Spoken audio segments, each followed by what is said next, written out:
motivation, the motivation, the motivation. I'm your host on this season of You Motherfucking Haters. Now walk with me on this tour, you motherfucking haters. Let's go. The Rolls Royce, the Rolls Royce, the Bentley. Well, a lot of you motherfuckers ain't no haters. A lot of you show love. But even if you is hating, I don't give a fuck. Let's have some fun. Let's go on this tour. We got Bentley. We got Rolls Royces. We got Lambos. We got Ferraris. Shit, I'm just here to motivate. Come on, let's have some fun. Now, when we get down here, and Jay doing his job, don't fuck with him. Leave him alone, and don't hate on him because he ain't hating on y'all. Let's go.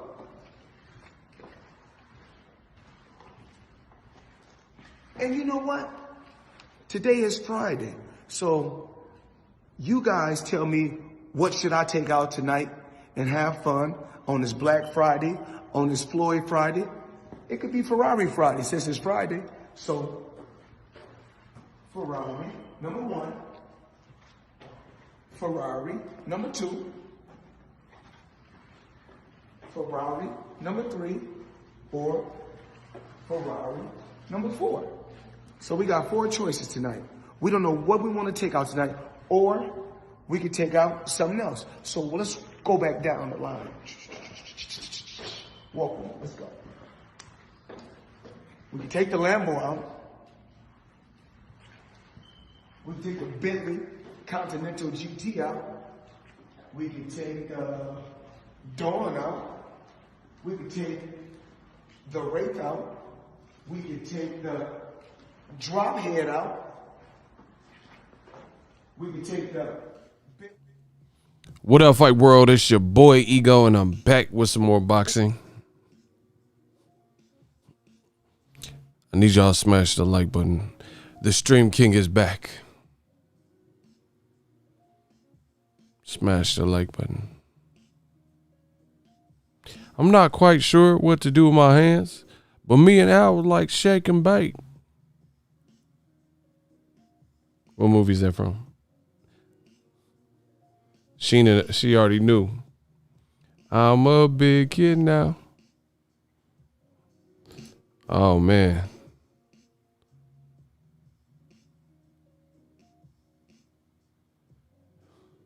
He said, oh, you made me laugh. I wasn't expecting that.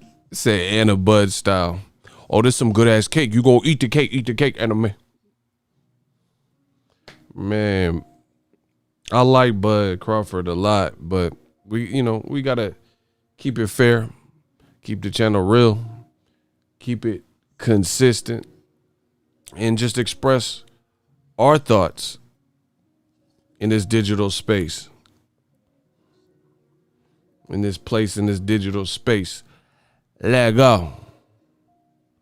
Let go. I'm just waiting for these notifications to go out. If you guys could, smash the like button. Hey, what the hell is this, bro? Man, what type of shit is this? Bro, how is he even back fighting that quick? You see that?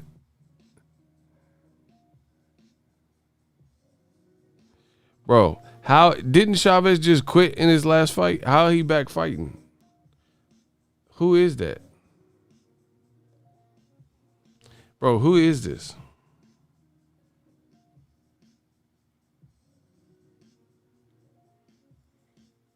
Did anyone see Chavez Jr.'s last fight? Didn't he quit? How is he back in a month?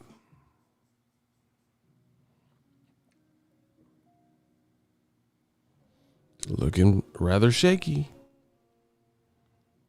I need y'all to get the likes up. Smash the like button. Yo, YouTube is playing. Are y'all alive? Are y'all... Hold on. Man, what? If you guys can hear me, put the number 2 on the screen. 2 meatball subs, Utah. 2. Like, okay, 1 person. Y'all motherfuckers like hibernating? The hell? Y'all sleep? Jonathan, what's up? Man, I'm trying to understand what's going on. Don't be having my stream all dry. Yeah. There we go. Yeah. I know you like to get wet, though. I know it's late night, but goddamn. Yeah, Randall in the building. Young Gun. Sonny's Boxing Talk. Yeah. Yeah. Motherfuckers half sleep and shit in prison. Boxing googly eyes ego. Okay. That's cool. Block them. Yeah. Bro, they love me. They love me. How long I've been on? Less than 10 minutes. They all on my dick. Block him. Man, we got to block him. I had to block him. Get him out of there. Yeah, that's that Training J. Yeah, they know you like to get wet, though. Sherm, Dust, PCP, Primo, Butt Naked. That's what you had. Man, we got to talk about this Bud situation. This hurts my heart, y'all. This whole Bud situation hurt my heart, bruh.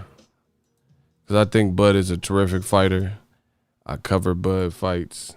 Shout out to my man Sura representing the Chi-Town. Old media getting shot down, and we ain't shot now. Shout out to Sura. This Bud situation is hurting my heart, y'all. Because the way Bud going out and like allowing, like, see, it's crazy because these fighters be so like tough in the ring. Like, it's like Bud want all the smoke, maximum smoke, hellified competitor. But then you got Bob Arum going ham, and then he's trying to act all like modest and stuff. I don't know. It's a weird mixture to me. Yeah, sir. What's up? That's a weird mixture. Like, sometimes you got to fight fire with fire, in my opinion.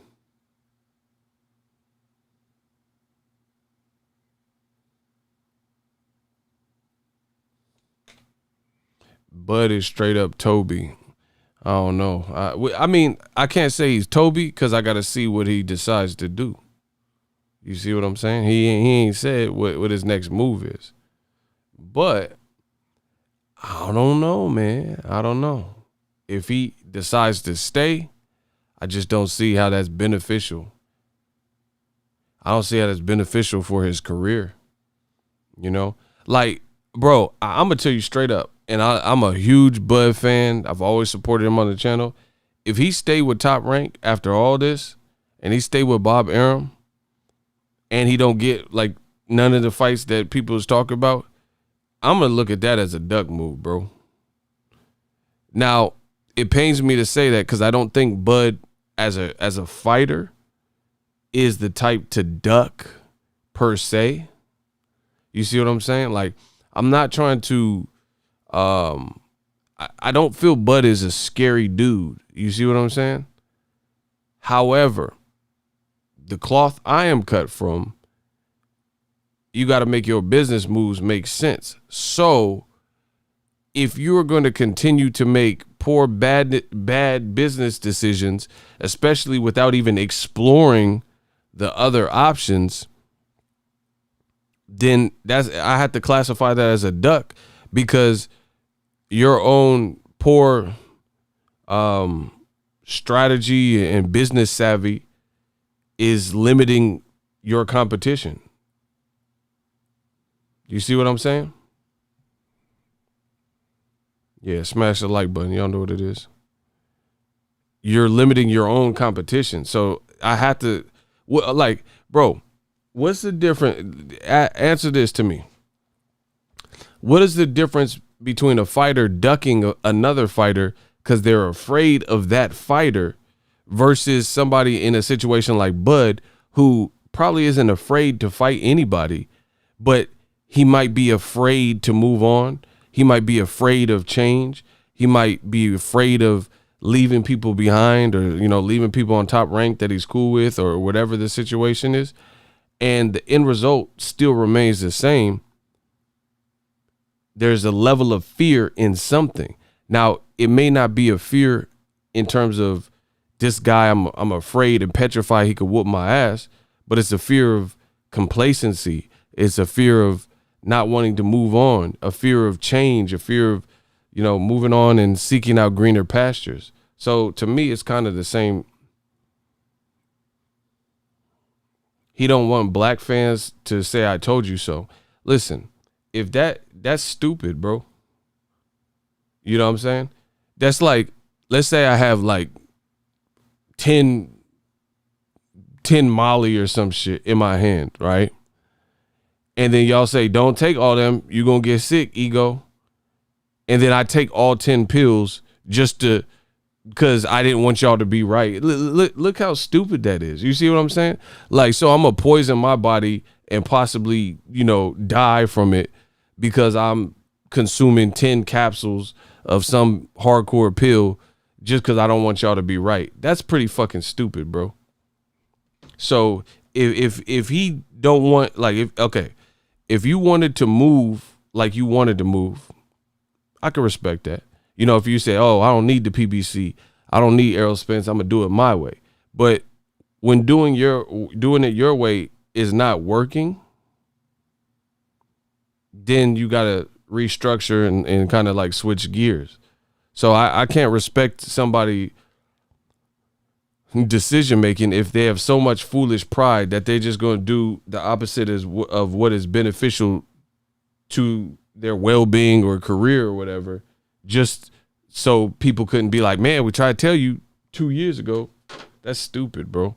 Like, listen, people have told me little things on the channel here and there, like, hey, ego, you know, fix this or fix audio, or, you know, whatever the situation. Your streams are like choppy and lagging and stuff. You need a new computer, whatever the situation. So I had to work and get that, even if it offended me that people are saying it. If so many people are saying it, maybe there's some truth to what they're saying. You see what I'm saying? Like, if everybody's complaining my streams were choppy or cutting off during the good parts, then I got to make changes. And that's what I did. I told you we just got this new computer for the channel. Yeah, get the likes up. Yeah, definitely get the likes up. Yeah, it looks clear now.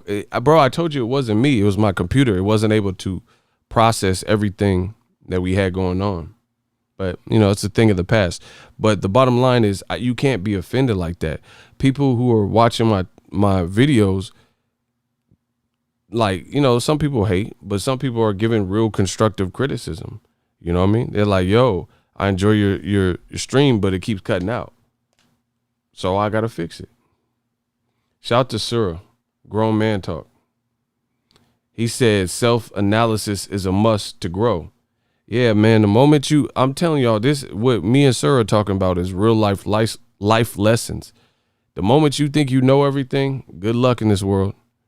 Because you don't know everything. You know what I mean?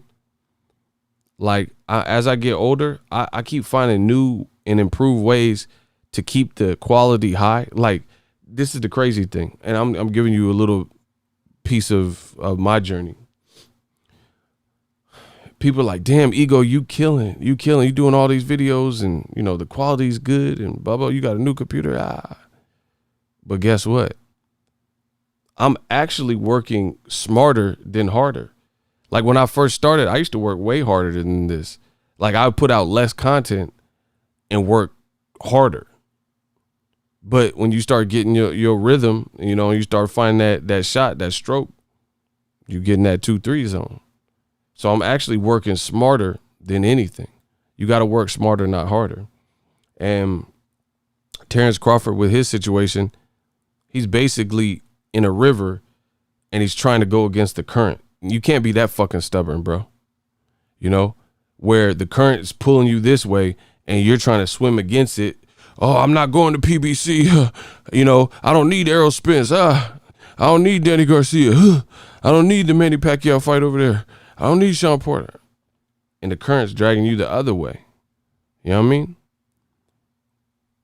Eventually, your arms are going to get tired, bro. You're not going with the flow of the water, and Mother Nature is stronger than all of us.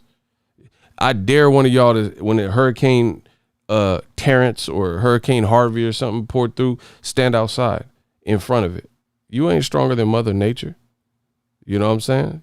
Next time you in Texas or Oklahoma and there's a tornado, stand outside and see if you don't get sucked right up into that. We're not stronger than, God's work and Mother Nature. So you don't have to try to outsmart or be more powerful than Mother Nature.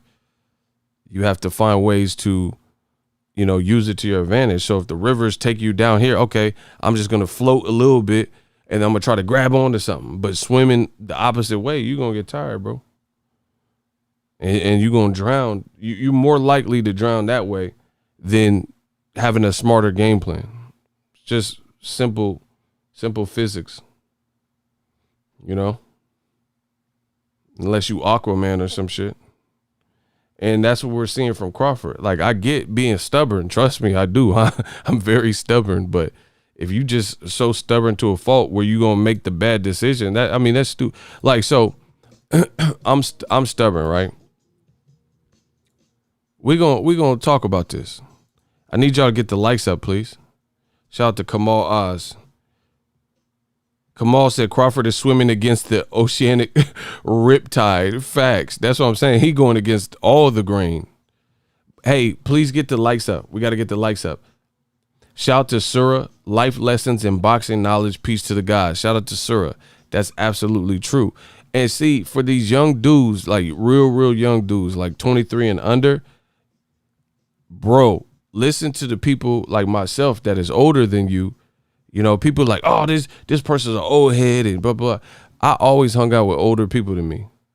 And it taught me so many valuable lessons because I was able to learn from their mistakes so I didn't have to go through them. You know what I'm saying? In this new technological age, everything's fast paced. Everybody want to do things their way. But you got to make this stuff work. Tomorrow's not promised. And, we all got to go sometime.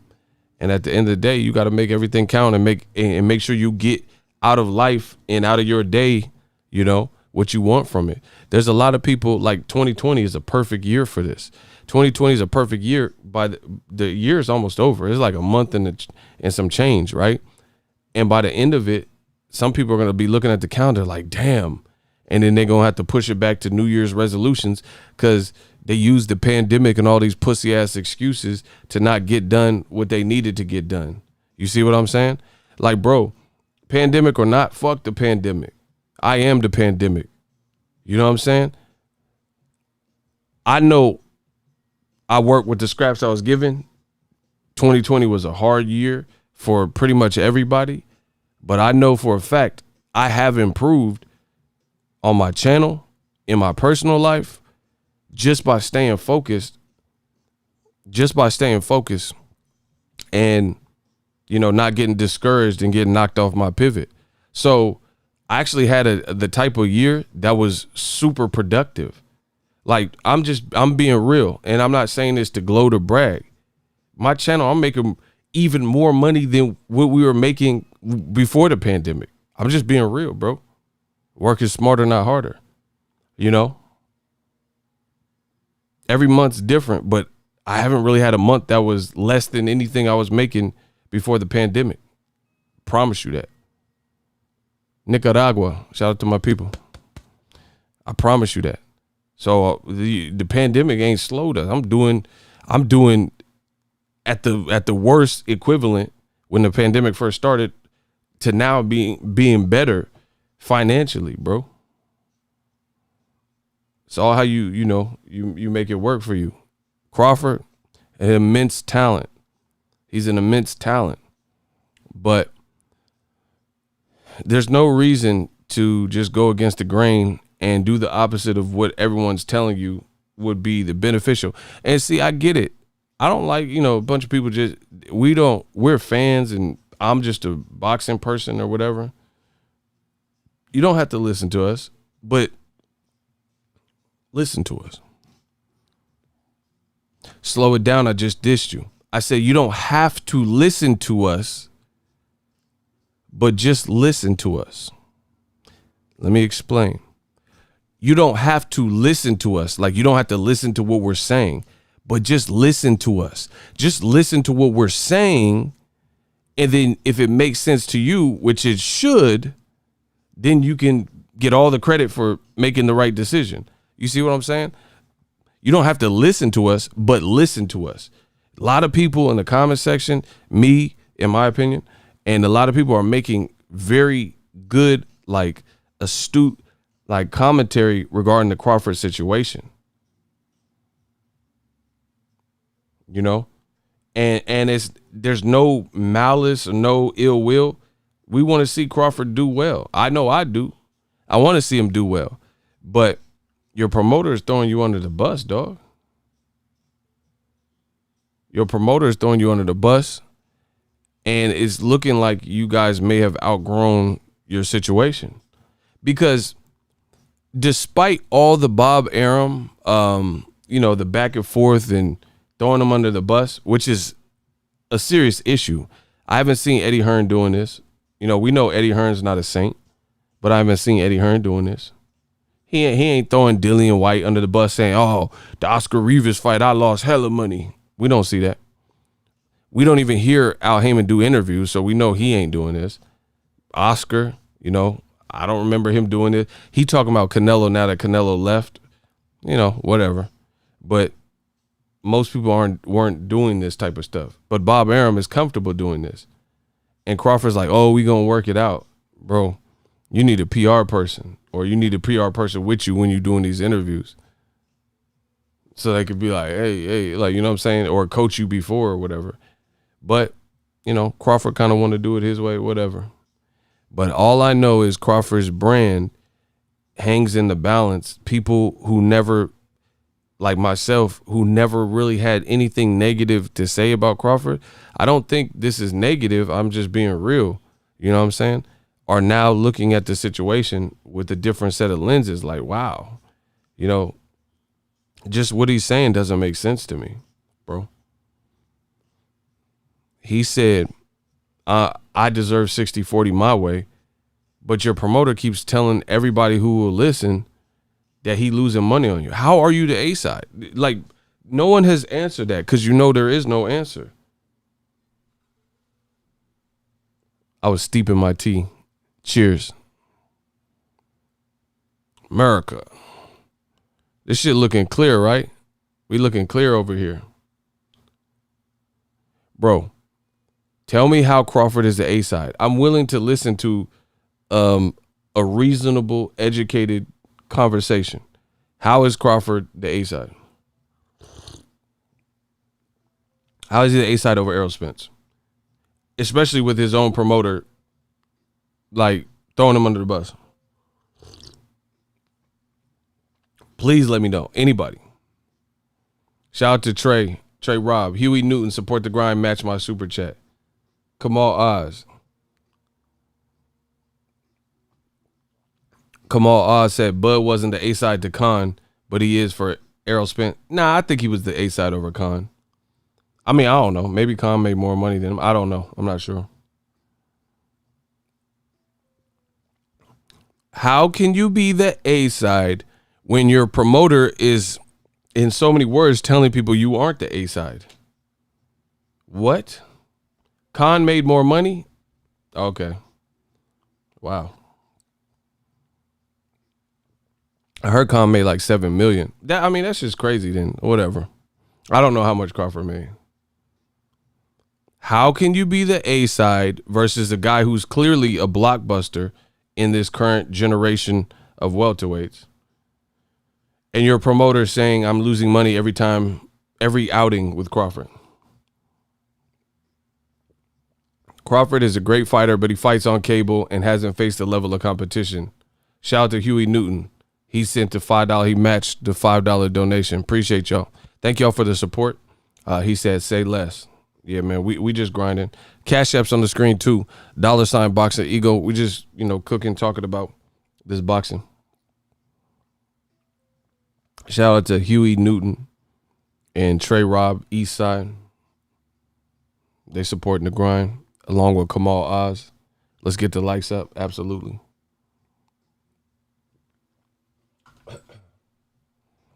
Bud is the A side in Top Rank, but Aram treat him like crap. Bro, I'm telling you my 100%. See, I got nuts in this game. You know what I'm saying? So I tell you exactly how I feel. You know what I mean? Right or wrong, I tell you how I feel. A lot of people, a lot of these boxing reporters, they ain't got nuts like me. They scared about credentials and somebody holding some, trinket over their head. You can't do that to me. Damn, YouTube don't send me notifications anymore. They be hating. Bro, I'm here to speak the facts. As a boxing consumer, I like Crawford more than I like Tyson Fury. This is my personal opinion.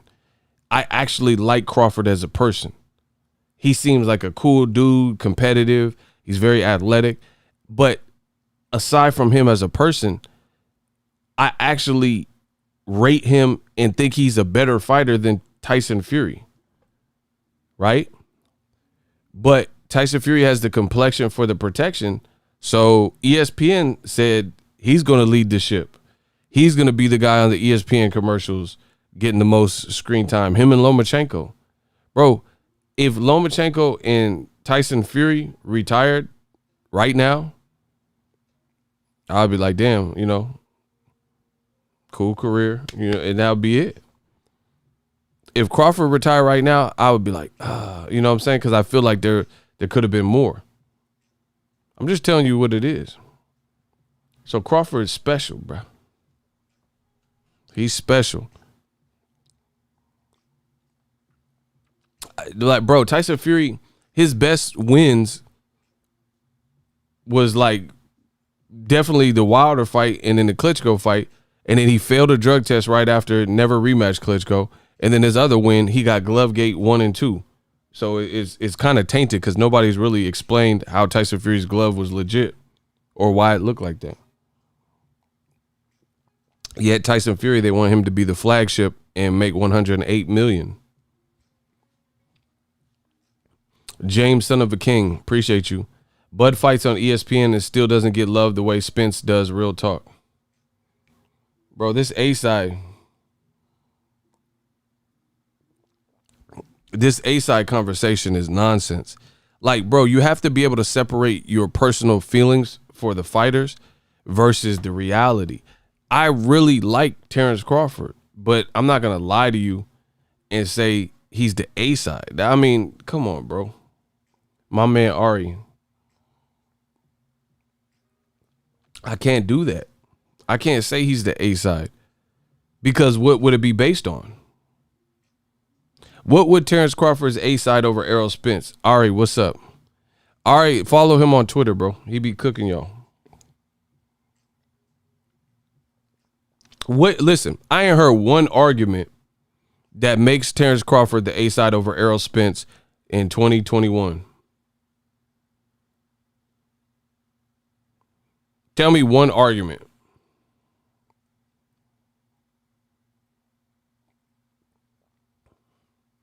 The only thing I've heard is he moved up more weight. Okay. That's where he started off versus Errol Spence started off somewhere different. What does that have to do with, because he moved up more weight classes? So a heavyweight doesn't move up any weight classes unless you're like Evander Holyfield. So because Usyk fought at cruiserweight and then is now at heavyweight, he's the A-side over Tyson Fury because he's only fought in one weight class. He's the A-side over Joshua because Joshua only fought at heavyweight. He's the A-side over Deontay Wilder because Wilder only fought at heavyweight. I mean, what type of argument is that, bro?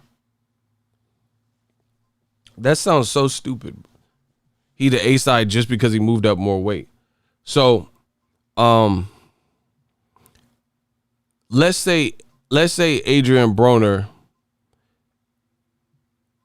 Let's say Adrian Broner had only moved up one weight class, but he still had the Broner name.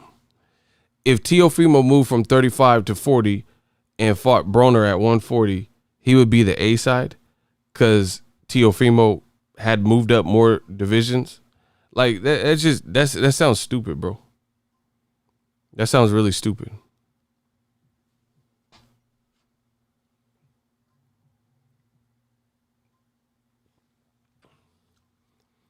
Andrew Gray, man, fuck that. Fuck what you talking about. And fuck all the fans that are saying that. Andrew Gray, that's that bullshit. Bro, get out of here. You live in fantasies, nigga. I reject your deposit. I'm on some Pac shit. Y'all live in fantasies. Why would you concede 50-50 to somebody when you don't have to? If you can prove your A-sideness, why would you give them 50-50? Just to make the fight. That is not your burden. You know what I'm saying? Why would you do that? Please let me know.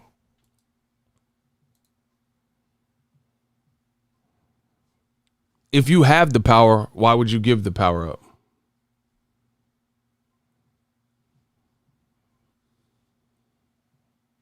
That's what I need y'all to know and ask. Why is Errol Spence the A side based on what? Hey, block this dude. Just block him. Like if you that slow, cause I'm not finna spoon feed y'all motherfuckers, bro. Block JMO measuring stick. Measure this blockage. Just get him out of here, bro. Y'all want to play dumb and all this stupid shit? I ain't got time for it. Follow the channel. I've been telling you why.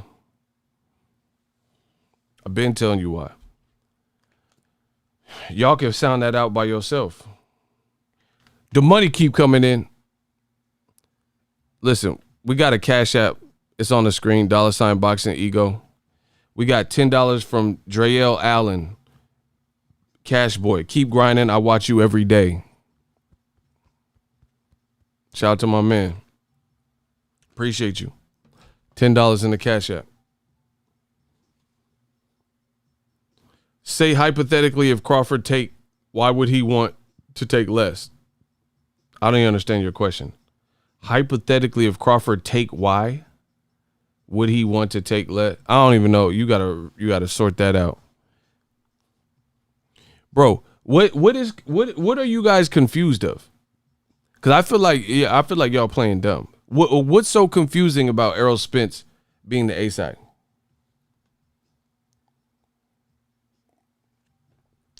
No. What is confusing about Errol Spence being the A side? That's what I'm trying to understand. They would fight at welterweight. Errol Spence has better numbers, sold more seats, has more belts in the division they would fight. He's been promoted better. His promoter's not throwing him under the bus. Why the fuck is this? Like, why? How on earth is this even a concept that people are trying to play dumb and act like this don't make sense?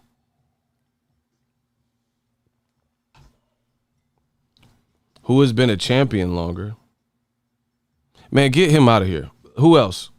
Listen, I'm about to ration through them. Just block Lewis, Dacian Lewis. Now y'all just saying stupid shit.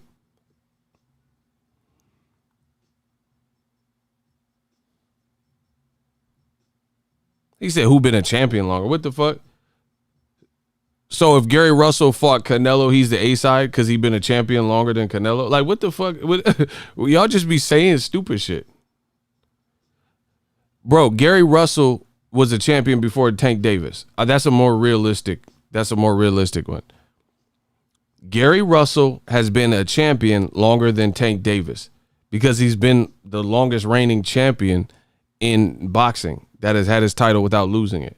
Tank wasn't a champion till probably 2016, maybe 2017, I want to say. Gary Russell was a champion before that. So if Gary Russell fought Tank Davis because Gary Russell's been a champion longer, he's the A side over Tank Davis. Bro, that's how I could tell they're not even sounding this out. They're not even, all right, shout out to my man Ari. They're not even sounding this out to see if it even makes sense. My man Jose, he sent $5 via Zelle. My guy. Let's get it. And he up late because he on the East Coast. He said, keep cooking them, Ego. Facts. I got this. Bro, so if Gary Russell Jr., who's been a champion longer than Tank Davis, who became a champion when he fought Jose Pedraza, if Tank Davis and Gary Russell fought, then that means Gary Russell would be the A side because he's been a champion longer than Tank Davis. So despite the Tank Davis fighting frequently, despite Tank selling out LA, StubHub, despite Tank selling out at home at Baltimore, despite Tank having the bigger events, selling out in Atlanta, and bringing stars out like Lil Baby, Lil Kim, Shaquille O'Neal, Evander Holyfield, Danny Jacobs, etc., and then knocking out and going viral, Leo Santa Cruz. Gary Russell, using your logic, is the A-side over Gervonta Davis based solely on the fact that he's been a champion longer. Sounds pretty fucking stupid. And I love Gary Russell, but that's not how the A-side business even works. I don't even think Gary Russell would have a problem in that equation saying that Tank was the A-side. You know, don't quote me on this because he's his own person. But I don't think Gary Russell, he just wants to fight Tank. I don't think he would even be caught up and carrying on in that matchup if people said Tank was the A-side and all that.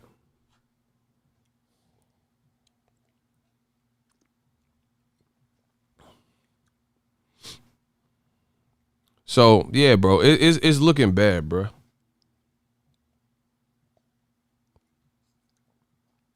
It's looking bad. Hold on.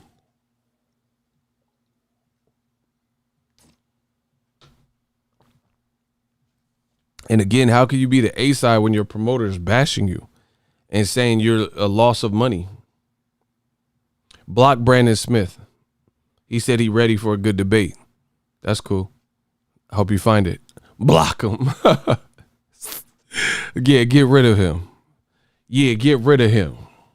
When they hate, donate. He said, I'm ready for a good debate. We don't know who you are.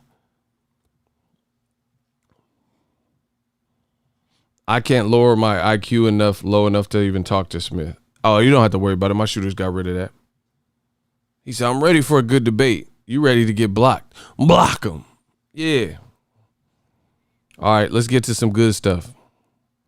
Yeah. Let's get to some good stuff. Huh?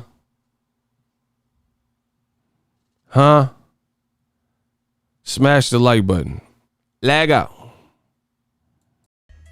Oh, you know how I am. You know what I mean?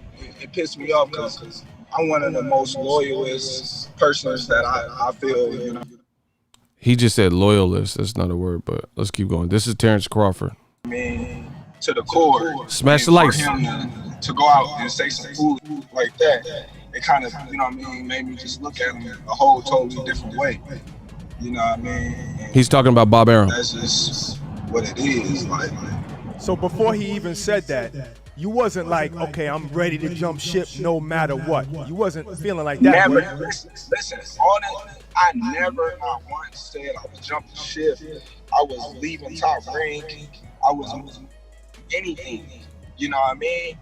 So all these interviews, I mean, not interviews, but these little headlines coming up, Terence Crawford leaving top rank for PBC and this and that. I don't know where all that came.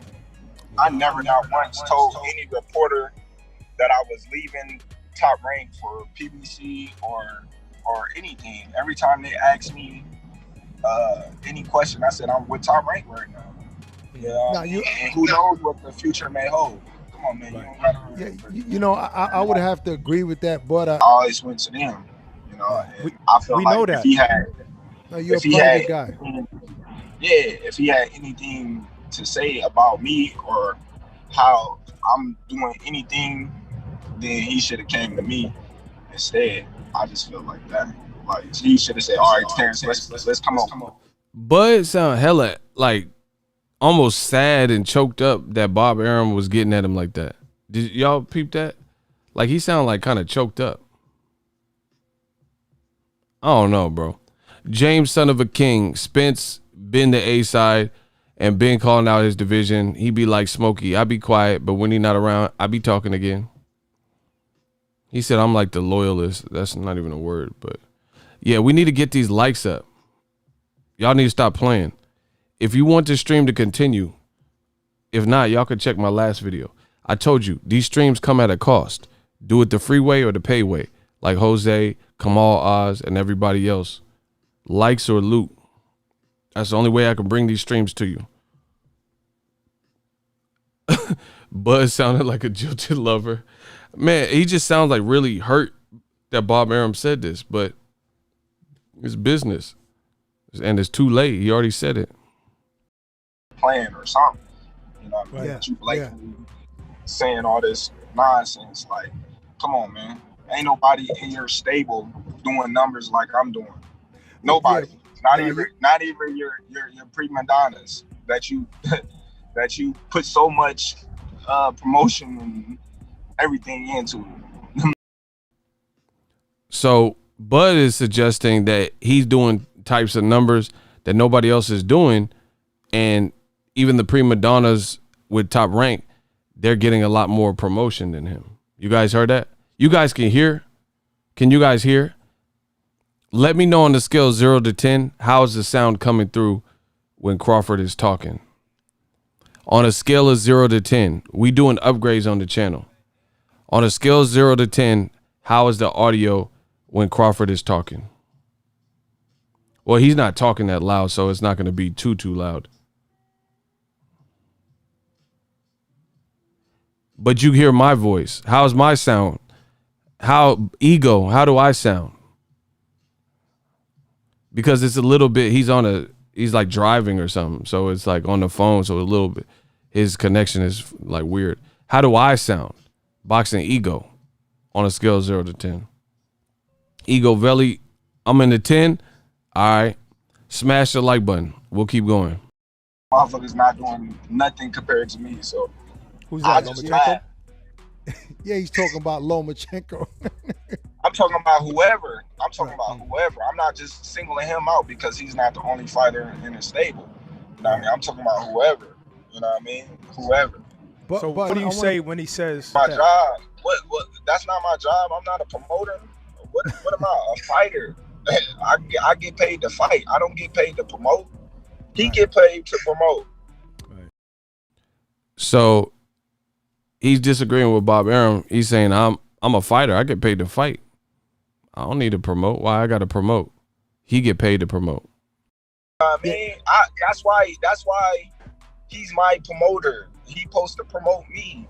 Yeah. You know what I mean? So when you looking at somebody saying, "Oh, well, he's hard to promote," why? Because you don't promote me like you promote everybody else. Ooh. You know. See a common theme? He keeps saying that Top Rank and Bob Arum, people were saying he's hard to promote, but you don't promote me the same way you do everybody else. That's the second time he said it. Hey, I'm not trying to be a dick. Y'all got to get these likes up. The likes are just stuck when I first started. Listen, y'all can get this content anywhere else on the line outside of me. Because if this don't, listen, I'm telling you how these live streams work. This is my time. My time is money. So y'all got to make it work. Y'all got to make it work. If it don't work, then I'm off to the next thing. It's that simple. So I need y'all to get the likes up. See, normally, I don't know if YouTube's playing around with the likes or whatever. Normally, we just go through the stream and it should be cool. But I noticed the last couple of days, the likes is just like staying at a plateau. We not doing that. If that's the case, y'all go elsewhere and get the content. I'm not finna break it down every bar and stuff. I already made a video about this. We already made our money for the month. I'm just telling y'all what it is, bro. I'm a straight shooter, steak and potato. Likes or loot? Cash App. Yeah. We just got a Cash App, $5. It says, don't block me. I love your content. I mean, I don't even know who you are, bro. So, I mean, appreciate you, but I don't know who said they're going to block you or whatever. Damn, people getting clapped up. Listen, I'm going to let the likes catch up. He said, shut up, bitch. Yeah, all right. Yeah, all right. Where we at? No, we got to get the likes up. Come on. Bro, we just going to keep slowing down the chat until we get the likes where they need to be. It's that simple. So either I'm getting off. Y'all lucky the money keep coming in. Y'all lucky the money keep coming in.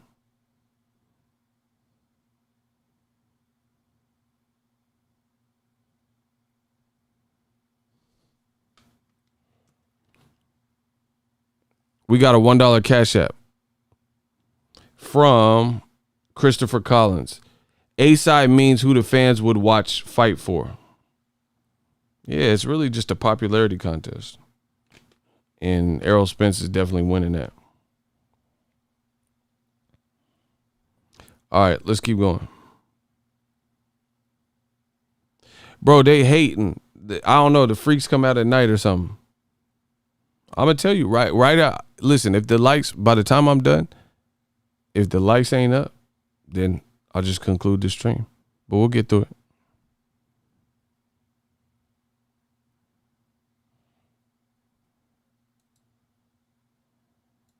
I wasn't even going to talk about this. So I was like, all right, I'll take the $2 million to fight Victor Posto, even though I felt like that was a big fight. I should have got more than that. You know what I mean? But I'm going to f up anyway, so, and then I'm going to get more on the next fight. Right. You know what I mean? Like, I always took pay cuts. Because he's saying, I always took pay cuts. He thought the significance of the HBO fight, the pay-per-view with Postal, he should have got paid more. Because I know, you know, I had to do that to get to where I wanted to go, and I was undisputed. I always felt like I got set up for the simple fact that when you go back to the fight with me and Postal. Bro, he just said, I always felt like I got set up. Y'all hear that? Go back to the fight with me and Postal. I felt like that was a big fight. I should have got more than that. You know what I mean? But I'm going to f up anyway, so, and then I'm going to get more on the next fight. Right. You know what I mean? Like, I always took pay cuts because I know, you know, I had to do that to get to where I wanted to go, and I was undisputed. I always felt like I got set up for the simple fact that when you go back to the fight with me and Postal, they never really promoted that fight and put no money in the promotion of that fight, being that they didn't want it on pay-per-view, for one. For two, they told me didn't nobody know who Victor Postal was. In the United States, he was just a Ukraine fighter that, you know, people wasn't going to buy into. Bro, he is not doing a good job of making his claim for A-side in revealing all of this stuff that we already knew. He says, I took a pay cut for the Victor Postal fight. I should have got paid more for that. They didn't promote it. He says they didn't do a good job of promoting it. They didn't want it on pay-per-view. And they were making excuses saying nobody knows Postal. Then how are you the A-side? Bro, Terence Crawford, he needs some help right now. He needs some help. You know, I would just not do interviews because on one hand, you're saying, look at all that I've accomplished and look at what I've done. I got to be the A-side. I got to be 50-50, 60-40. But then by revealing all of these negative things and bad ways you've been promoted, which I've told you guys on my channel for years, especially black fighters over there on Top Rank and ESPN, Ego Stradamus strikes again. So it's not making a good case for, hey, I'm the A-side. Errol needs to split the bill with me or whatever. What? Why? You as a promoter, you got to make this man exciting for people to want to buy the pay-per-view. Right. So they was like, well, we got a budget. They always hit me with this budget. We got a budget, so we're not gonna put in such money when we know it's gonna be a failure. Right. So This man said we got a budget. We're not gonna put in such money when we know it's gonna be a failure. I mean, what else can I say, people? What else is there to say? He's spilling his own beans, and, you know, I commend him for being honest. Myron Dinner, Bud need help, 1-800 call Al Heyman. Bro.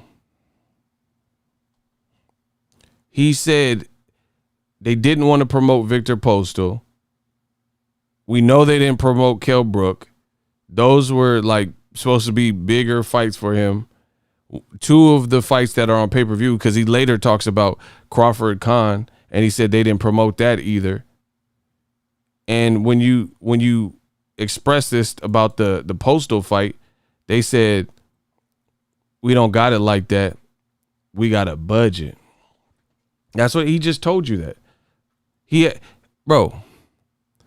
just told you he had a budget for the Postal fight. That's why they couldn't promote it.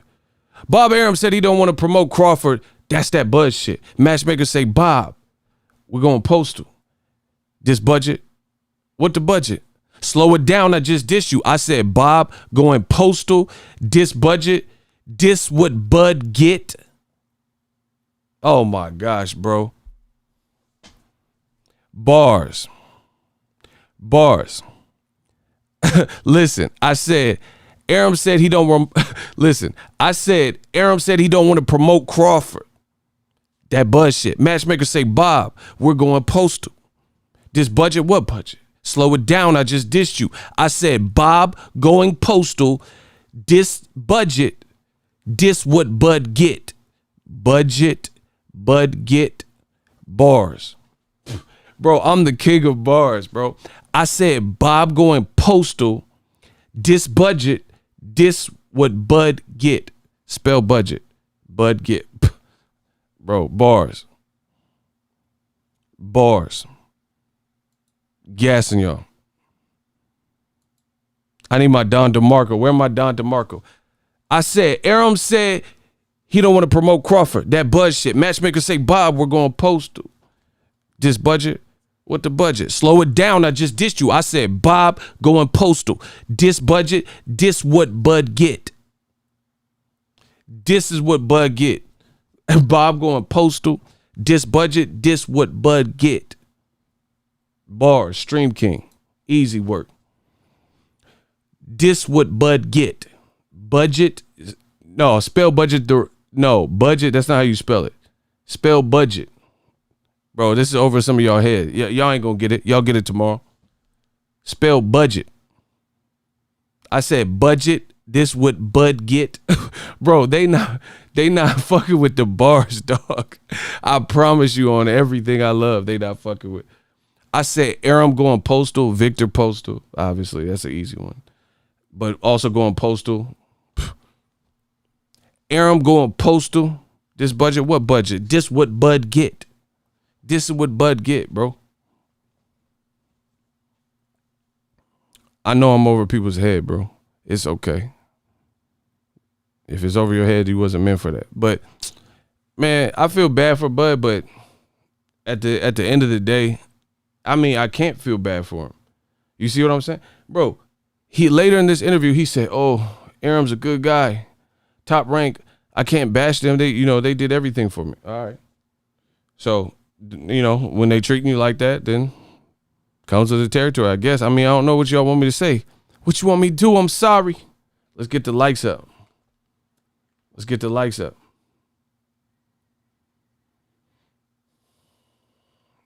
Shout out to Mr. Brooks. I like that. He said, you get what you accept.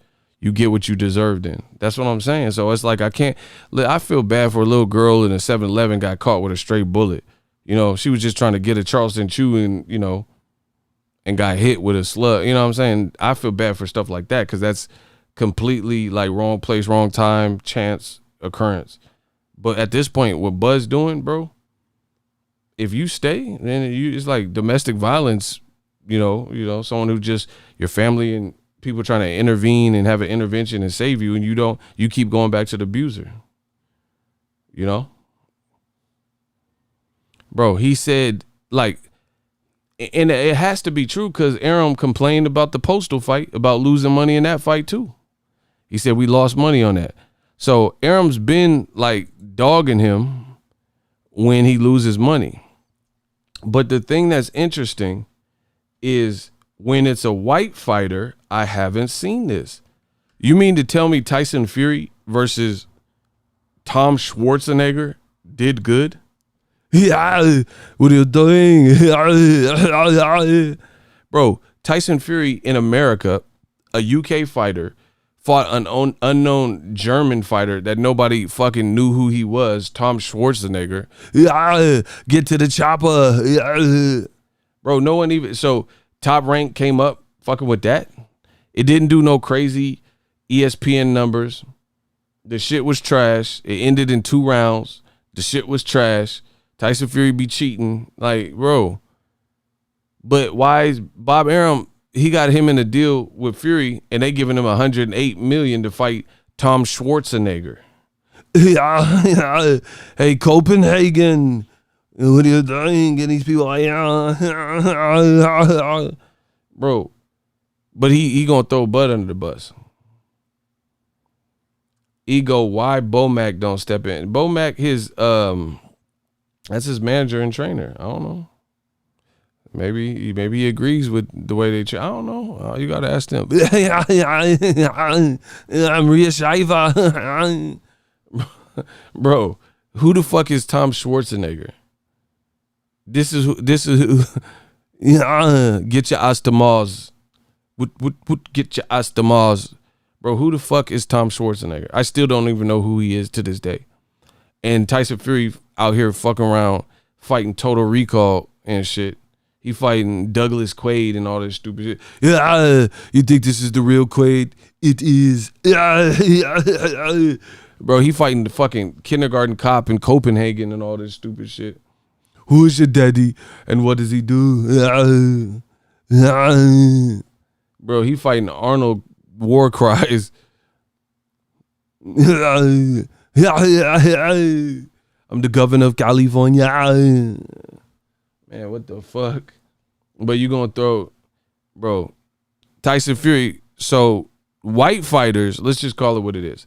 White fighters in the ESPN circuit, they could just fight whoever. They could fight, it's me, governor of California. Bro, he could just fight whoever. And we know you're losing money because you comped out a bunch of tickets.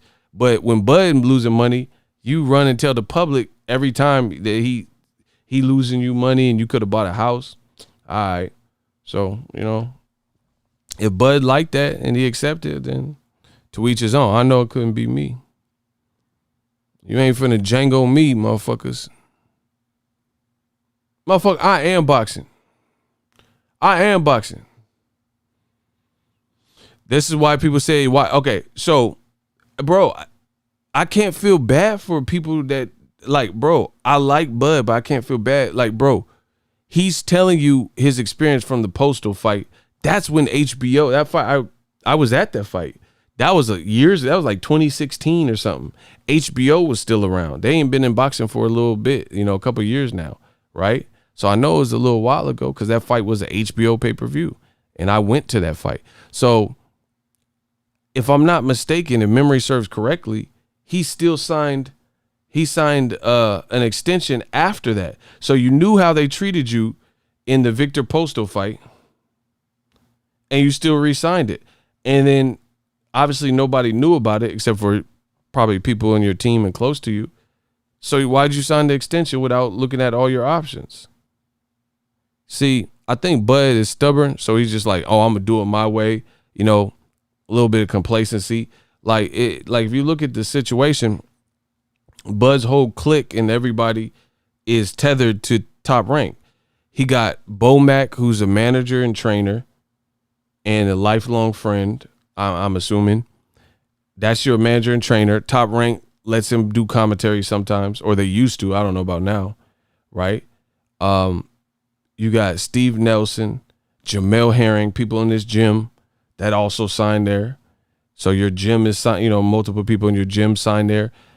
Shakur Stevenson, that's little bro. He signed to Top Rank. You're cool with Andre Ward. He manages Shakur, and he's a commentator over there.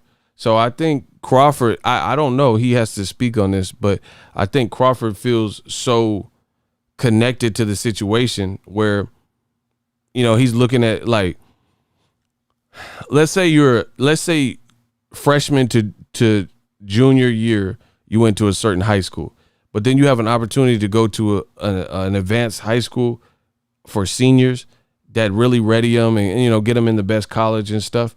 But you're so smart, none of your friends got accepted into this program. So you can stay at the regular high school, or you could think about your future. And some of them motherfuckers from high school, you may not, be friends with 15 years from now, or, you lose touch with people, blah, blah, blah. You might want to look at going to that advanced, program for seniors. You can't just be like, oh, I'm gonna skip it because all my friends are in this high school. I mean, you can, but I don't know. I think that's kind of one of the reasons is he has a lot of he's been people, the photographers, the matchmakers, and you cool with that. But my thing is that, like, you can't let shit like that influence your decision doing what's right for you. You dig? At the end of the day, you gotta do what's right for you. Like, for me, I'm not even trying to stop. People maybe they think I'm selfish because I never had that problem, because I'm always gonna do what's right for me and my family. You know what I'm saying? Like, I don't care. Like, I don't know. Maybe I told you I don't got the same emotions a lot of people got. Maybe it's something I could work on. I don't know. But all I know is I'm gonna do what's right for me and in my inner circle. And if you was there for me, then you get to reap the benefits. It's that simple. So I think Crawford's just real connected to his situation, like, and probably fearful of, like, what's on the other side. And you seen the movie People Under Stairs? They had that little girl kidnapped in the house and, like, trapped in the house, and then the dude was trying to help her escape out the house, and she was like scared to jump out the window. She was like, "What's down there?" Oh. Because she didn't know what was going to be out there, because she had never been outside. You know what I mean? That's Bud, like that girl from People Under Stairs. She didn't want to go outside, even though people were trying to help her, and she was in a captive situation where the brother and sister were acting like lovers and brainwashed all these kids and put them in the middle of the walls and shit. And she was in this abusive situation, and she was still scared to escape when the people tried to free her. That's what it looks like, Bud.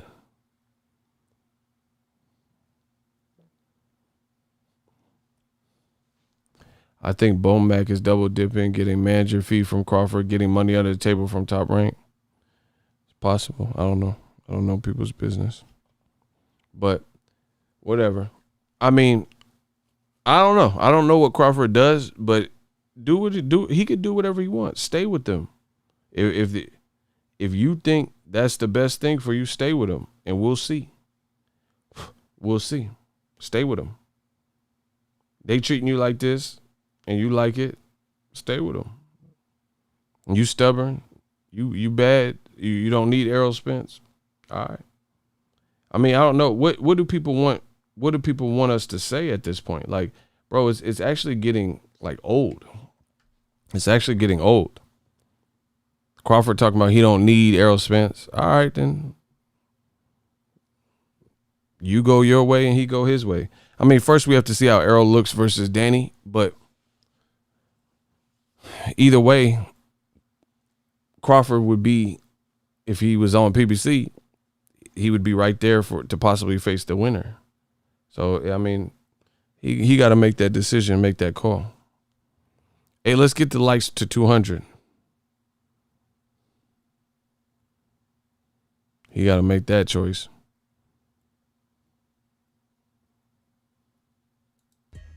Oh, you know, previous. So they use me as a stepping stone to start the. Yo, I need y'all to get the likes to 200 so we can finish this out. If y'all want to finish this stream out, let's get the likes to 200 so we can hear what the rest of you was saying so I can wrap this up. He said Crawford wants to fight Mean Machine again. All right, do it then.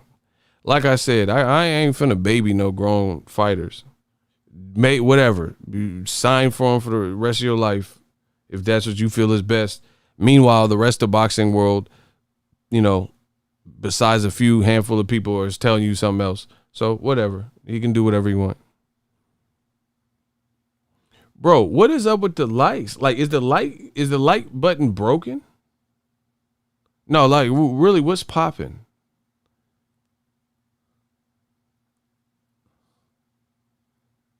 This shit is crazy. I think YouTube's doing something, bro. I'm trying to study it.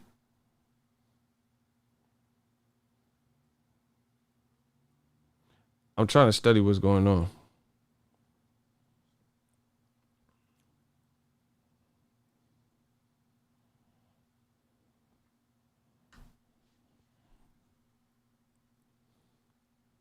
Blue is having the same problem. Yeah, bro. I think that I don't know what YouTube is doing, but they doing something, bro. See, like, okay, bro, listen. Last week when I had my old computer, my stream was getting booted off. And I'm like, what the hell? Now I fixed the computer and everything's coming through. Audio's good, HD picture, crystal clear. And now the likes, like we've never just been stuck at no light like this, bro. Just look at it. Listen, everybody in the chat, smash the like button. I just want to test this. Because normally when I say that, it just jumps up a couple. It's literally stuck. If you are in the chat, take a few seconds so we can finish this stream and smash the like button. On my end, it's not changing at all. It's just chilling. He said it's not letting me hit the like. I told y'all, bro, I've been on YouTube so long, I can tell when something's not right. So I think some people are liking it and then it's just removing. It's not like actually registering or counting. I don't know, bro. I know we ain't had no issues. All right, we gonna keep going. Smash the like button. A guinea pig. You know what I mean? Yeah, stepping stone to start see how they was gonna do it for previous events. So I didn't even get the rightfulness promotion because they didn't promote the fight until a week prior to us fighting. So he said rightfulness promotion. I don't know what that means, but I mean I get what he's saying, but he said he didn't get like the proper, they didn't do their due diligence. He said they waited till the week of to promote. Bro, who has called this on my channel? Like, bro, I can't wait, man. I can't wait. I can't wait, bro. We gonna close this year so strong because listen to what I've said on the channel. I've told you all this. I'm like, damn, when's Crawford Kell Brook getting announced? Hold on. Y'all gonna give me my credit, bro. Listen, I don't even care about some of the other stuff like likes and shit is cool, but y'all gonna give me credit. Who remembers when Kell Brook and Crawford, I'm like, where's the promotion? And I was like, they said their fight was going down. I said, when's the announcement? He said YouTube was doing that all last week on my computer. They clearly are working on something in the back end, and it's just like everybody else has to suffer while they figure it out. Bro, who remembers me specifically saying multiple times on my channel, if you watch me like hardcore, watch the channel, And I was like, bro, where's this Crawford Brook? I'm like, they fighting in 2-3 weeks. I always tell you guys when the promotion don't seem right. Okay, so people are vouching for it on the channel. I know I said it. And now you hear Crawford saying this has been a reoccurring thing in the Postal fight, the Khan fight, and we know it happened in the Kell Brook fight. Who remember me on my channel saying that black fighters on ESPN and Top Rank do not get the same red carpet treatment as other fighters that have the complexion for the protection, i.e., Tyson Fury and Lomachenko, namely? Who remembers me saying this multiple times on the channel? Nah, they ain't about to shut down YouTube. You bugging. Not with this paycheck that they got. Bro, my paycheck looking crazy, so I know they ain't for the... If my paycheck is looking like this, then I know the people at top, they definitely ain't finna shut down no YouTube. I don't know where you got that from, bro. Bro, I do not know where you got that from, but if you seen this paycheck this month and my last month joint, bro, you don't know what you were talking about. If my paycheck is what it is, then the people and even bigger YouTubers and the people up top, they're not shutting anything down, bro. So I don't know where you even got that from, bro. If they could afford to pay me what my shit is these last several months. Hey, Block Dinner to read. Get him out of here. He said, okay, then remember I told you first. I don't even know you. I'm not going to remember shit. I don't even know who you are, bro. He said, remember I said it. Nah, I ain't going to remember anything. I'm going to remember Ari blocked you. Block him. Motherfucker go tell me about YouTube like I ain't been on the platform. When have they shut YouTube down that you guys have known about? Not like for a day or it was like a glitch. Like, come on, bro. You just wasting time. When they hate, donate. That's all y'all gotta do. Listen, I'm gonna get some water. I need to stay hydrated. My bad. Smash the like button though.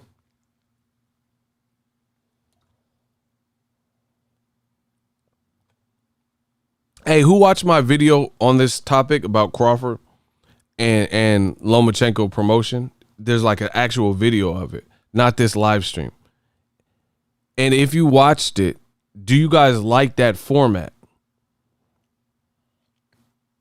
Like where I give my reaction to things in real time that Crawford was saying. Let me know in the comment section. You know, we're all about growth. If you watch that video about this very topic, the actual video of it, not this live, let me know if you like that style of video.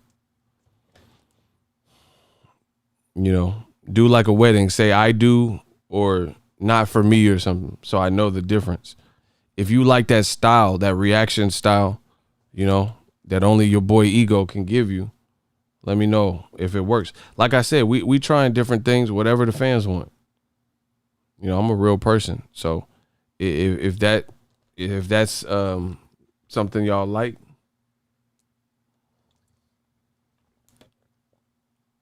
let me know.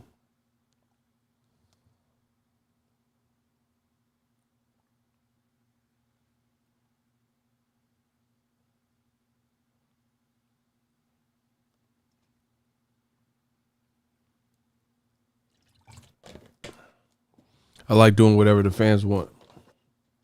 If it works for the fans, it works for me.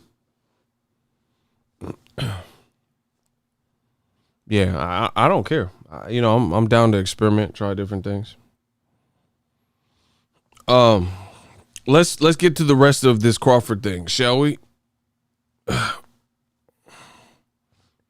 Y'all don't understand streaming for so long. You gotta stay hydrated. Smash the like button. We about to get through the rest of this. I want to break it up into chunks. That's why I've been doing it like this.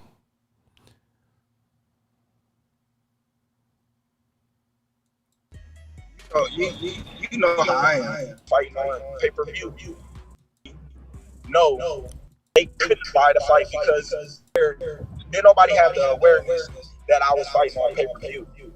For one, when you look at any other pay-per-view promotions that they did, it was months in advance.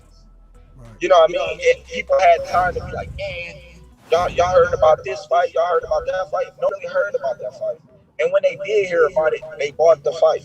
You know what I mean? And then when they did hear about it before that, they couldn't buy the fight because they didn't have it on sale. They didn't have nothing where they could buy it. They didn't have no cost, no nothing.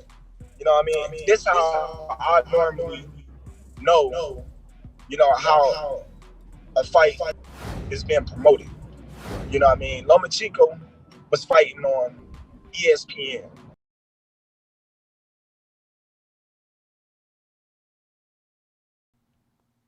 Did that get rid of the echo? Hold on.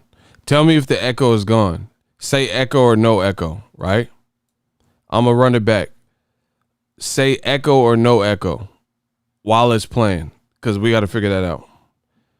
I'm going to play the clip again, and all you guys got to do is just say echo or no echo so we can figure that out, because I noticed there was an echo. Us fight. So didn't nobody have no pay-per-views. I didn't have no posters. I didn't have no ESPN telling everybody that I'm fighting, no nothing. I didn't have no awareness. Didn't nobody have the awareness that I was fighting on pay-per-view. For one, when you look at any other pay-per-view promotions that they did, it was months in advance. You know what I mean? People had time to be like, man, y'all heard about this fight, y'all heard about that fight. Nobody heard about that fight. And when they did hear about it, they bought the fight. You know what I mean? And then when they did hear about it before that, they couldn't buy the fight because they didn't have it on sale. They didn't have nothing where they can buy it. They didn't have no cost, no nothing. You know what I mean? This is how I normally know, you know, how a fight is being promoted. You know what I mean? Lomachenko was fighting on ESPN. I was fighting on pay-per-view. He got way more, you know what I mean, promotion than I did, and I was the one fighting on pay-per-view. I went to Bob now, and I kept asking. I still got text messages in my phone with me getting at Brad Jacobs. Like, damn, man, what the, like, when y'all gonna start promoting the fight? When y'all gonna start, you know what I mean? And he well, it's a hold up, you know what I mean? They had Lomachenko on the PlayStation. They had him on the Hulu. They had him on the on something else on TV with the apps. So I'm like, damn. Right. I go to my Hulu and they got Lomachenko, you know what I mean, in his fight. You know what I mean? Wow. So Terence Crawford is just talking about the lack of promotion that his fight was receiving. He basically said that him and Lomachenko were fighting a week apart, and he looked on Hulu, on his Hulu account, and they had an ad for Lomachenko's fight, you know, Lomachenko versus Pedraza or whoever it was. But he was getting ready to fight Amir Khan, and there was no posters. He said there was no promotion. There was no announcements. He said people who wanted to buy my fight couldn't have access to it. They had no cost. Like, they didn't show how much the pay-per-view would. How old is the video? The video this is a brand new interview. This is him in the car. That's just B-roll of him that don't have nothing to do with it. The interview, all y'all need to worry about is the interview. The pictures and shit, that's common sense though.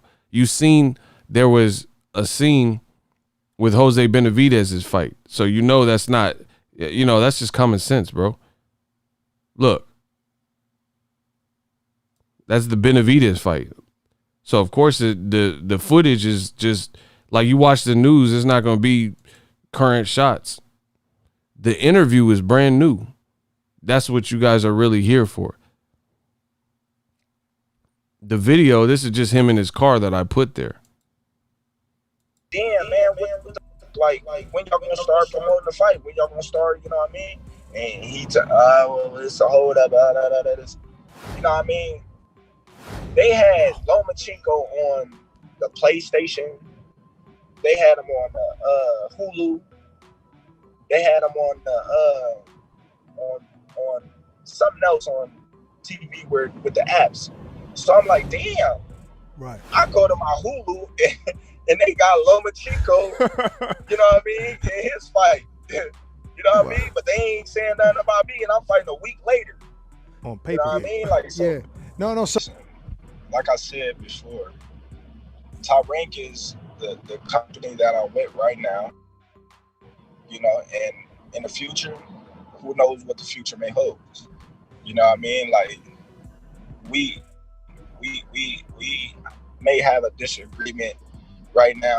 We going through some trials and tribulations that we gonna get it figured out.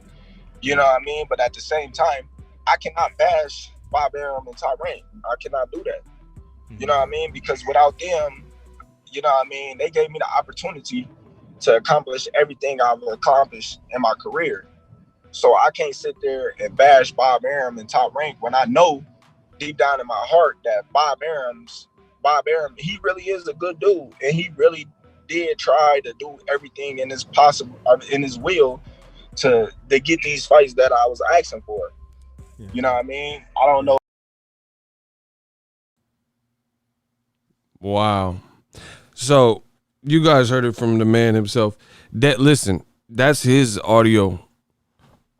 Some people said it was they couldn't hear it or whatever. That's he's on a cell phone in traffic. That's just definitely not my end, because you should hear this audio coming through clear. I mean, it's just sad, bro. It's sad.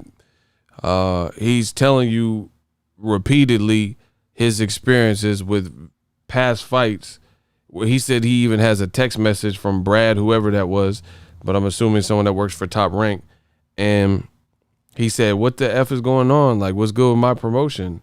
And he's like, oh, we're waiting, the budget. You know, he was just getting the runaround. He also just told you that he noticed that Lomachenko had been getting over promoted, and he was fighting a week apart from Lomachenko, and they had no flyers, no banners. Lomachenko was on Hulu. Lomachenko was on PlayStation Network. They were running ads. They were souping people up. But for his fight, you know, it was Ghost Town, USA. Wow. Now,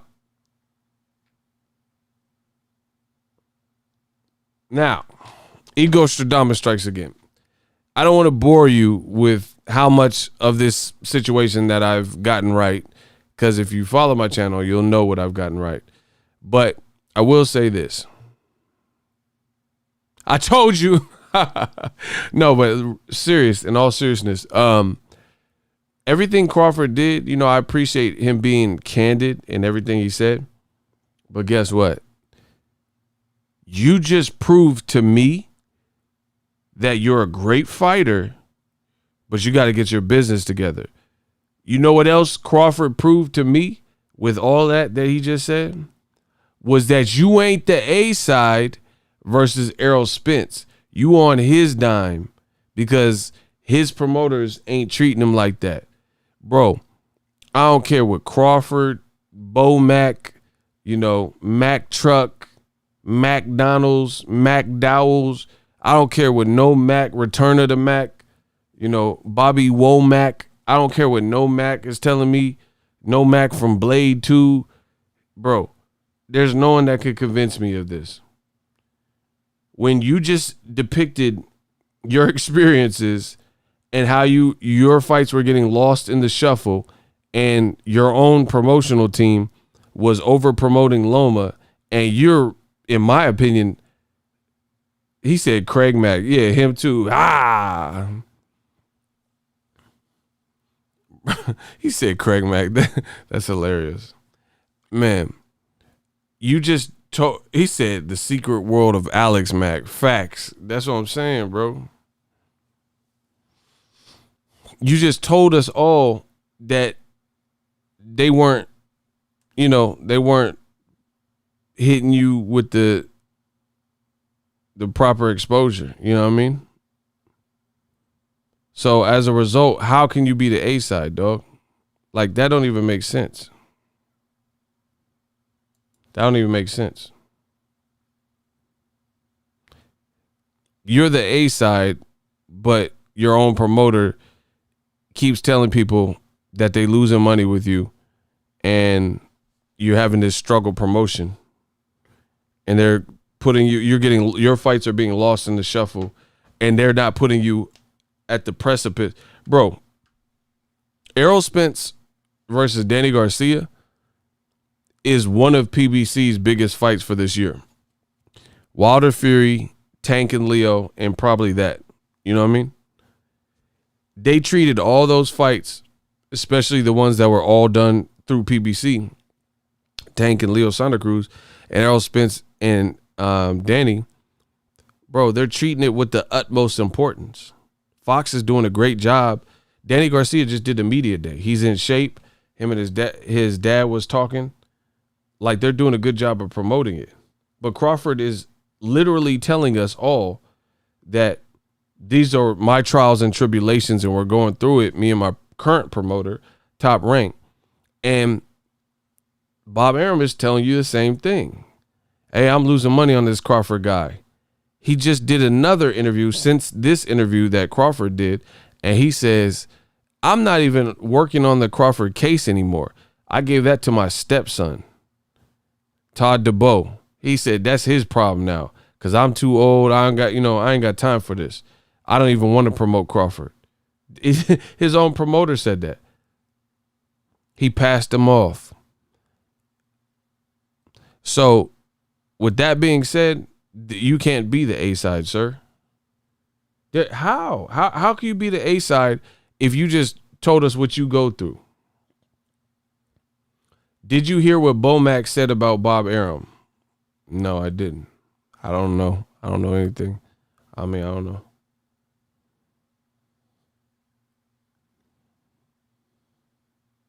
He said he want to stay with Massa Bob. We'll see. I don't jump to conclusions, so I don't know. I don't know what he does, but he said he'll send a link. Yeah, send me that. I'm curious. Bro, Crawford got to put his pride aside and his stubbornness and, it's my way of thinking. Like, whatever. All that shit don't make sense. And like, for me, I disagree with what he said. Crawford said something to the effect of, I can't go in on Bob and Top Rank and Bob because I know he's a good man deep down inside, and he did try everything to get me those fights that I wanted. That was,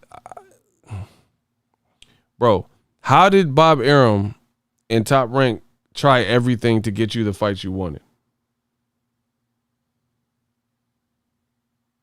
Somebody explain this.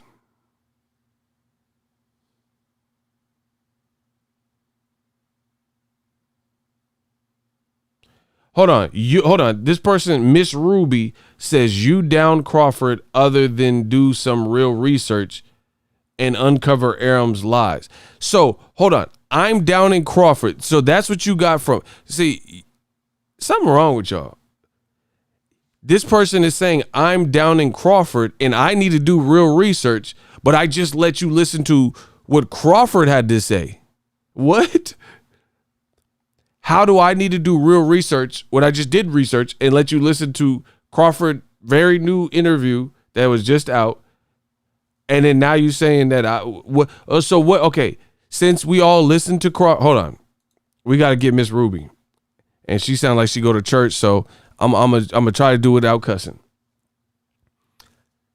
You say you down Crawford other than do some real research and uncover Arum's lies.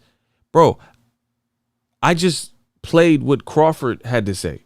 So what research do I need to do beyond what Crawford just said?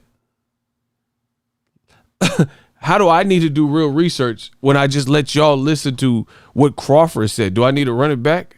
What do you disagree with? Miss Ruby. Nah, Miss Ruby you going to jail now. You gonna get that bus driver uppercut out this chat. You going to jail now.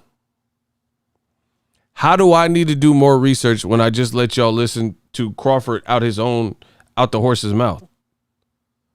It was Crawford fights that was making money. Loma was losing money.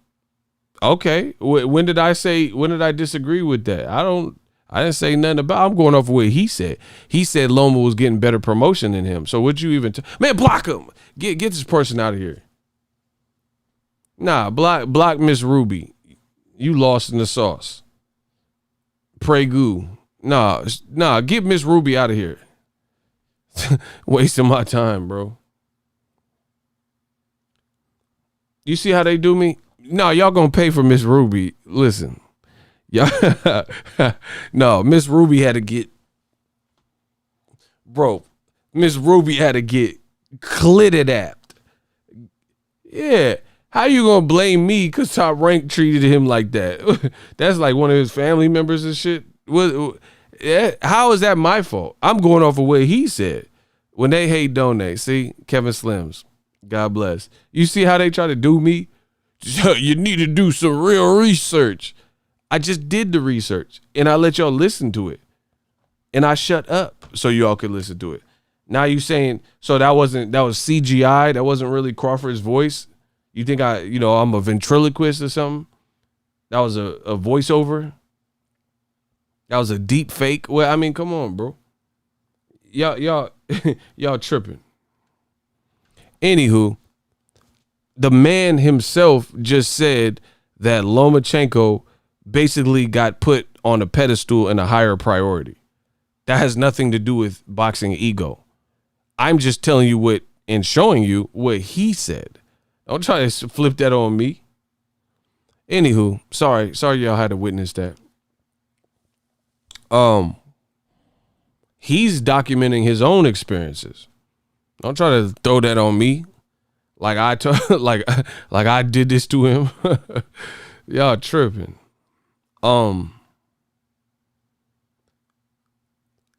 Icy, what's up? Nah, some chick, Miss Ruby, came in and blamed me for how Crawford's being treated at Top Rank, and I played what he said. Yeah, that's what happened. Some chick got blasted. Bro, Crawford got a lot of decisions. He just told you, Lomachenko. I told you on my channel.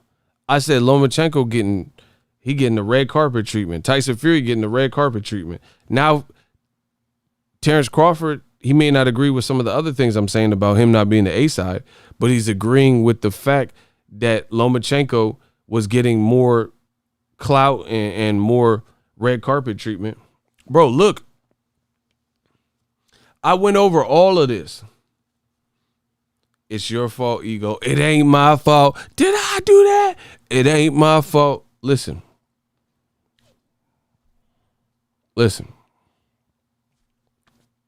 Hold on. Give me a sec.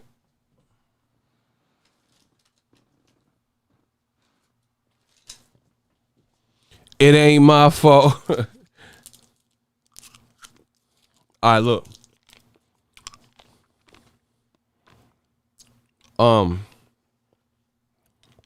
Kell Brook, Crawford.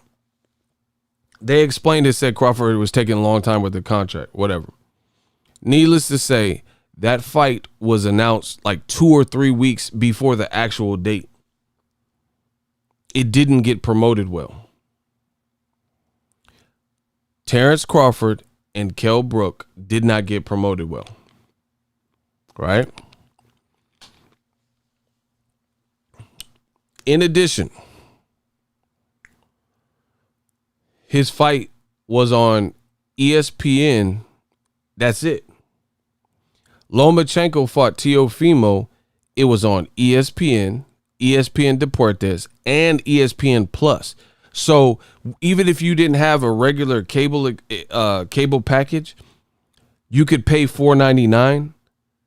Oh, excuse me, they raised the price, $5.99 without cable and watch Lomachenko. So they set Crawford up for failure. Because imagine if they did that to Kell Brook fight, right? And it was available on ESPN and ESPN Plus and ESPN Deportes. let's be honest, it's because Arum thinks lowly of Crawford, but Crawford has fought some of the best in all the weights he has fought in. I told you, don't respect the black dollar.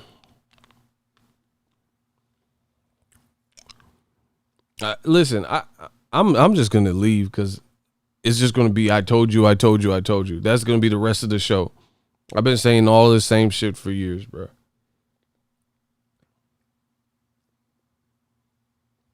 It's sad. It's sad, the treatment. And the coldest part about it is Crawford is rawer than Lomachenko. That's why they kept Lomachenko away from Crawford. Do you understand that Crawford would beat the fuck out of Lomachenko? Like, no disrespect to T.O. I like T.O. But whatever he did, if Crawford and Lomachenko fought, Lomachenko would be minestrone soup, bro. He would be busted and, bro, he would get obliterated by Crawford. Because it would have had to fight happen at like 140 or 47. Bro, Crawford would annihilate this man, Lomachenko. He's too much of a dog. He would have a height advantage. He's too strong. Bro, it would have been more sensational. But guess what? Top Rank ain't going to put Lomachenko in that predicament. But if you black, you know, you get thrown to the wolves. Look at Tim Bradley. Tim Bradley on Top Rank had to fight Ruslan Provodnikov and got melted, you know, and almost got knocked out. He fought Pacquiao 3 times. He fought Casamayor, Devin Alexander. Bro, he was fighting real people. Remember Diego Chavez fight? His eye was all fucked up and watery. Brandon Rios. Bro, Bradley had to fight Jesse Vargas. He got hurt in that fight. Bradley had to fight the gauntlet, just like Crawford. Just like all the black fighters with ESPN and Top Rank. They just got to fight whoever the fuck. You know what I mean? But they don't treat Fury like that. They tried to give Fury a way out of the Wilder fight again for the second time. They tried to let Fury fight a hometown cupcake type of fight that nobody asked for, Ajit Kabiel or Carlos Takam. They don't do that to the black fighters over there. Isaac Dogbay got his ass whooped by Navarrete, and he got his ass whooped again immediately after. Shakur had to fight Christopher Pitbull Diaz, and he barely even had like 10 fights. He had to fight Joet Gonzalez, who had a better resume than him, and they had that little family drama, and he barely had that many fights. And this is who Shakur has to fight. Shakur fought this other dude that was like a former like world champion or contender, and he knocked him out like quick, like 1 round. That dude was actually good. You know, he was solid. So black fighters, we see it, you know. They just like we heard Cameron Duncan say the NBF no black fighter list. It's the same shit. When black fighters, like, they don't, do you think Cameron Duncan said that Top Rank Matchmaker had an NBF no black fighter list? For black fighters, do you think they have a NBW, you know, or NWL no white fighters list? Do you think that? So Bradley, you think they were scared to match him with a white fighter? Who? He fought Ruslan Provodnikov, one of the dudes that almost knocked him off. So why would you have a no black fighter list according to Cameron Duncan? But for black fighters, they got to fight. Bro, Terence Crawford, he didn't have that list. He fought Jeff Horn. His first fight at welterweight was a rough and rugged, you know, someone you could get headbutts with, fucking with Jeff Horn. He's from Australia. He fought Victor Postal, another guy who was bigger than him. Crawford is down to fight anybody. So we see the double standard. Vindication is always mine. And you guys see, I continually get vindicated when stuff like this comes out. Because the shit I told you, you guys get to see. I told you, I was like, man, why is Crawford not being promoted well? So he was obviously seeing it because he's talking about it now. The only sad thing is he said it's been going on for a while since at least the Victor Postal fight, as he mentioned, and you still re-signed without looking at your options. So I don't know, man.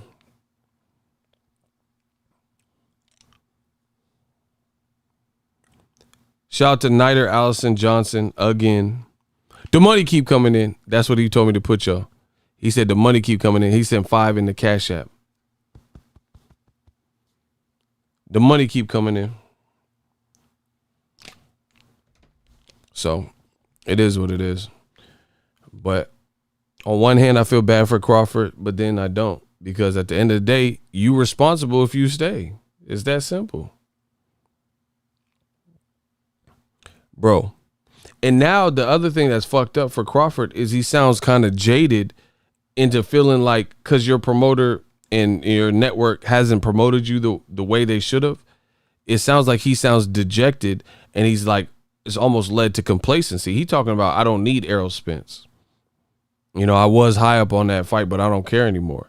So that's a bad spot to be, because that sounds like he's giving up on fighting fights that are really realistic. So I don't know, bro. I don't even like talking about this because this is upsetting, to be honest. It's upsetting to see whatever the fuck. I don't know. It's really upsetting. Bro, he's acting like he can't get these fights. Your promoter hasn't been able to get you those fights. That don't mean that they're not available, if you know what I mean. And I don't agree with Crawford saying that. He said, I know deep down in my heart that Bob Arum's a good dude, but he's still dragging your name through the mud. And you have to understand that good dude shit, even if you're okay with him lashing out at you in public, fuck that good dude shit. Who cares? There's a lot of, listen, I'm gonna tell you some real life business. And it might sound cutthroat. Some of y'all might stop watching my channel after I tell you this. I don't know. Because I'm going to tell you some real stuff when it comes to business. I have family members. I'm not going to say who. But I have people in my family. You know, I'm not going to say if it's extended family or whatever, right? Business is business. I have certain people in my family that I would not appoint for certain positions within my company that I own because it wouldn't be a good fit for my business. It doesn't mean that I don't love my family or that family member. However, the moment that you start incorporating your emotions in that regard and mix it in with business, that's not a good combination, bro. You gonna give somebody, MC Hammer tried it and he went broke doing it, you know, at least for a period of time. And I'm from the Bay. He tried to give everybody a job. Everybody from Oakland, everybody from the block. You know, he tried to look out for people. And that's cool. But where are those people when you fall on your face? You know what I'm saying? Not all of them are gonna be there. So you can't just, like, there's probably more qualified people that he could have had. Like, let's say you give somebody a job, you from Oakland, like MC Hammer, and you let someone be your financial advisor, and it's a half-ass person that ain't really versed when it comes to finances and saving. But you had all this money at one point in time, and they fucking around and not recording your taxes right. You know what I'm saying? Things like that. And you just gave them a job when you could have got someone who was more qualified. So you have to be able to make the distinction between what's right for your business and what isn't. And like I said, you can't just appoint your family. Like, if you have a family member that works perfectly with your business and your company and it would be a good fit, then you do that. But that's not always how it works. You know, I have friends, not even just family. I have friends. I have people that are cool, that I'm really cool with. But I wouldn't give them a word of recommendation because I know how they are as people. And you can say I'm fucked up for this, but I'm being real with you guys. I know how they are as people. So if I when I worked at Lowe's and shit, I've been working there for 6 years, and I know you're unreliable and you bounce from job to job and you do drugs or this and that, I don't want that. I don't want that to come from me. You know, I really care about my surname. I really care about my name and what it means in these streets and how people perceive me. Like, there ain't nobody in this world that could say, oh, Ego owe me some money, I put him on. There ain't nobody that can say that. You know what I'm saying? So I care about those things. So I'm not just finna put anything, vouch for anything. You know what I mean? So for Crawford to say, oh, Bob Arum's a good dude, that good dude shit don't, if you ain't getting the fights that you want, who cares about the good dude stuff? You know what I mean? He could, Bob Arum, he cool, you know? He could be a good dude all day. But is he facilitating the fights that you need for your legacy, or is he not? And that's where we're here. You know, that good dude stuff don't really matter. There's a lot of good girls and good dudes and stuff like that. Are you getting what you want out of your fights? Because he just told you he ain't being promoted the best. He just told you. He said he noticed out of his own mouth that other guys like Lomachenko, he does better numbers. And guys like Lomachenko was on Hulu and PlayStation Network when he went to log in, and he's seeing ads and you know, promotion. And he's like, yo, what's good? Like, you know, where's the promotion for my fight? We fighting a week apart. Shout out to Mr. Brooks. Bro, I'm telling you, people got to get their business up. He said his job ain't to be a good dude. His job is to promote. Come on, bud. That's what I'm saying. Like, bro, business is different. Like I said, I have family members that I love dearly, but I'm not going to put them in a position with my brand that wouldn't fit just because it's a family member. You know, and you can say I'm selfish for that or wrong, but that, I mean, would you? If you had a friend and that friend gets DUIs and stuff like that, you had a limousine company and this person was always getting DUIs, are you going to put him in charge of your limousine company or your Uber type company, rideshare company? And you know this person drinks and drives, but you're cool with them. They always like held you down and shoulder to cry on and listen to your problems. So all that good dude shit don't mean nothing. There's a lot of good dudes that have, you know, skeletons in their closet. But, you know, how they treat you might be good, but they might have some foul stuff that they done. So I don't get caught in that. Business is business. I apologize, Ego. Terence Crawford will not fight Danny Garcia, and he will not fight Keith Thurman, and he will not fight Sean Porter. Garcia already has a fight. We're going to see. But it don't look like the whole Pacquiao shit look like clout chase too. Bro, Top Rank, I got a video coming and I'm gonna show you how it goes down. Top Rank got a video. I got a video and it's gonna show you how Top Rank been dangling this Pacquiao leverage and Crawford fight for quite some time now. Bro, listen, it's not even just Top Rank.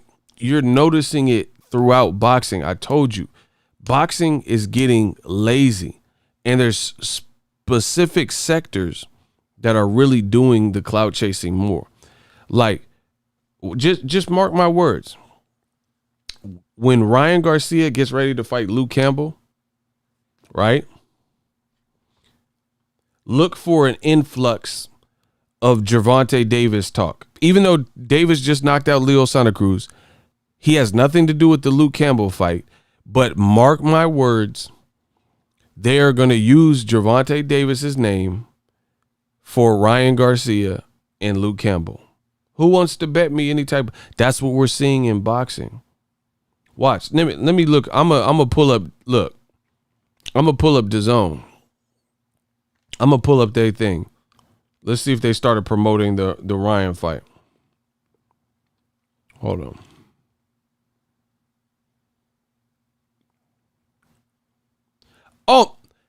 Oh my God. I must be the greatest. Bro, look, listen. Hold on. I just went to their YouTube, DAZN. They got 1 minute video of Danny Jacobs and Rosado who are fighting. And look at the second video. Y'all see that? It's reversed. Hold on. The second video says Ryan Garcia predicts when Gervonta Davis will fight him. Bro, I must be the greatest. Literally the second video, and I haven't seen it, like, because look, if you've seen it, it'll have like a little red line under it.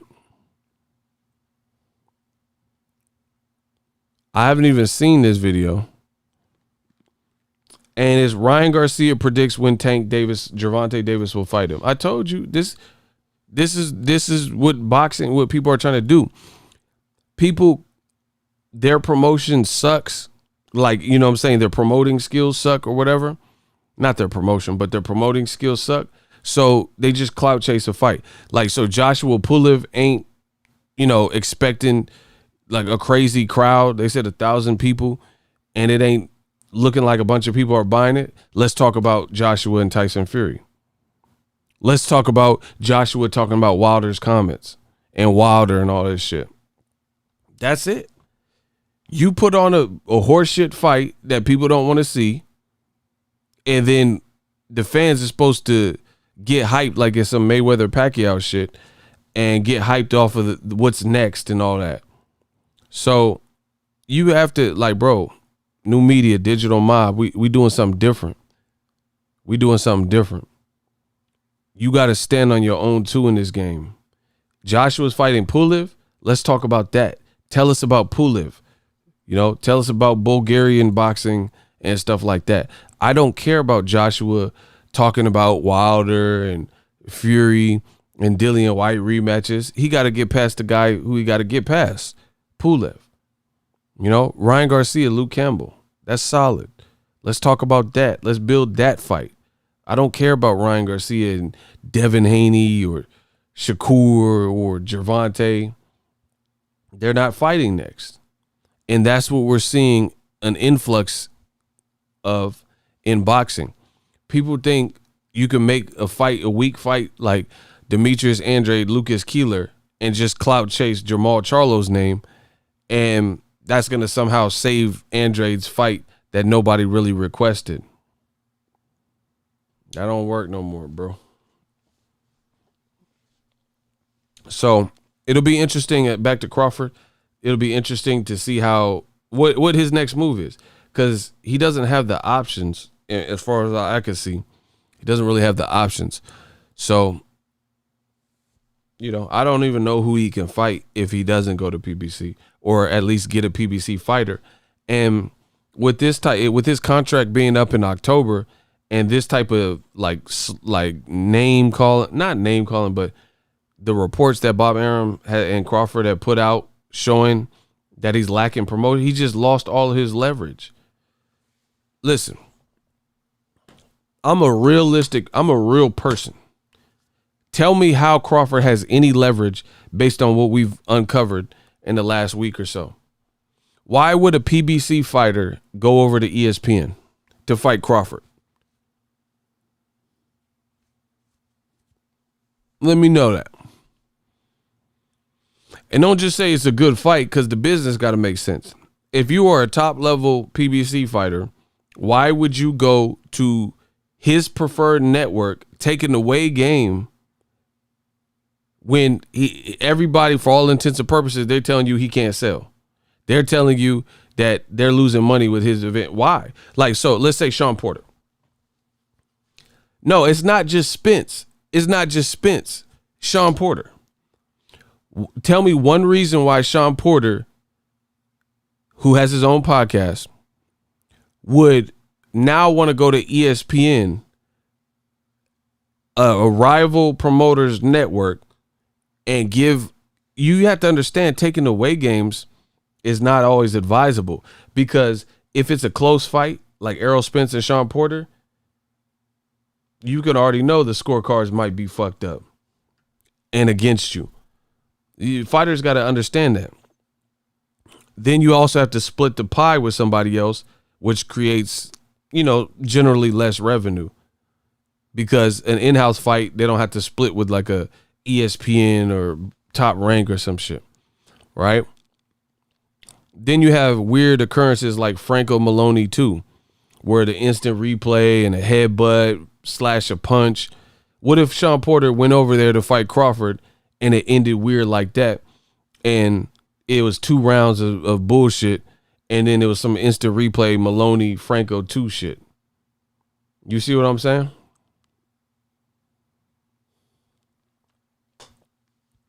Bro, it's not just Errol. In my opinion, Crawford, he may be done with Top Rank, because if he stays, he has no leverage. Even guys like Sean Porter. Tell me, I'm willing to listen. Tell me why Sean Porter, who has a couple losses, all respectable, tell me why Sean Porter goes to Crawford's network of choice to fight, when he can just stay at home, make more money, and fight in the gauntlet that is PBC. He can fight in the PBC Kumite. Crawford's talking about, oh, I should have got more with the Postal fight and I'm taking pay cuts. Why the fuck would you go over there? Just explain this. Y'all know it don't make sense. Y'all know it don't make sense. And Bob Arum, he going hard and saying, oh, you can't make money on pay-per-view unless it's ESPN Plus. Stop that, bro. Stop. I don't know anyone that believes it. And I sell ESPN Plus, but stop that.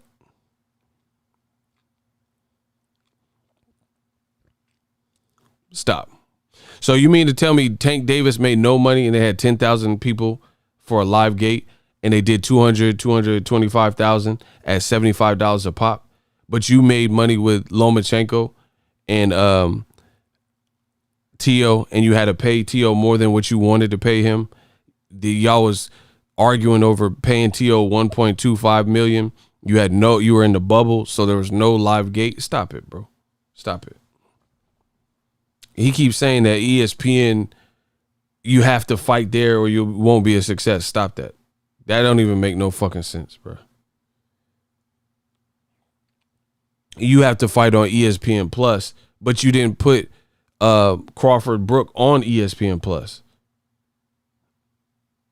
So how do you have to fight on ESPN Plus and not every Top Rank card is on ESPN Plus? Stop it.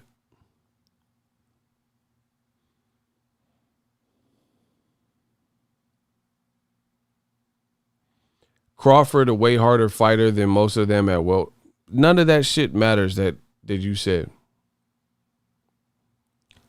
Bro, none of that matter. You have to align yourself with the right business decisions that even get you to fight. So it don't matter how hard of a fight Crawford. I agree, he's a hard fight for anybody at welterweight. But none of that matters if the fights don't get made. You know what I'm saying? Bro, that's like a power puncher. You can have all the power in the world. You got to be able to land that shot. You know what I'm saying? You could be the biggest puncher.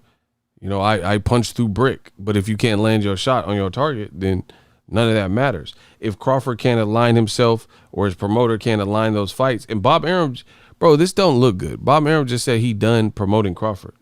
What? He said his stepson going to take care of it. Bro, I don't know. It don't look good. But Bud's leverage is toast. Cinnamon Toast Crunch. You just said you told too much. You know what I'm saying? You said you had to take pay cuts and not get paid what you were worth for fights like Postal. So Errol Spence ain't complaining about that. So how you the A side and you got to take pay cuts to get undisputed, like you just said? You just admitted that your own team didn't promote you. And they promoted Lomachenko, who would lose again a second time, but they weren't promoting you. And even after Lomachenko lost, they still didn't promote Crawford versus Brook because they had all this bullshit going on in the background where they were mad at him or whatever. Bro, I'm telling you what it is. It's looking bad. We'll see what Crawford's next move is. That's my time. Let me know in the comment section. Yeah, it's all on Crawford what he wants to do, but definitely not looking good.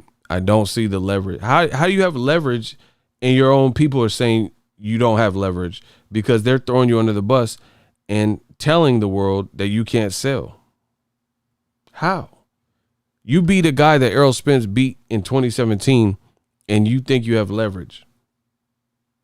I mean, somebody got to be realistic here. So Errol Spence got in a car accident and he's fighting better competition than anybody that Top Rank has been able to facilitate for Crawford. Does anyone agree with that? Virgil Ortiz just did an interview and said Danny Garcia is the biggest puncher in the welterweight division. So coming off a car accident, I would say that's a dangerous fight. So I'm going to give Errol Spence, if he can triumph and get past it, a lot of credit if he could beat Danny Garcia. Right?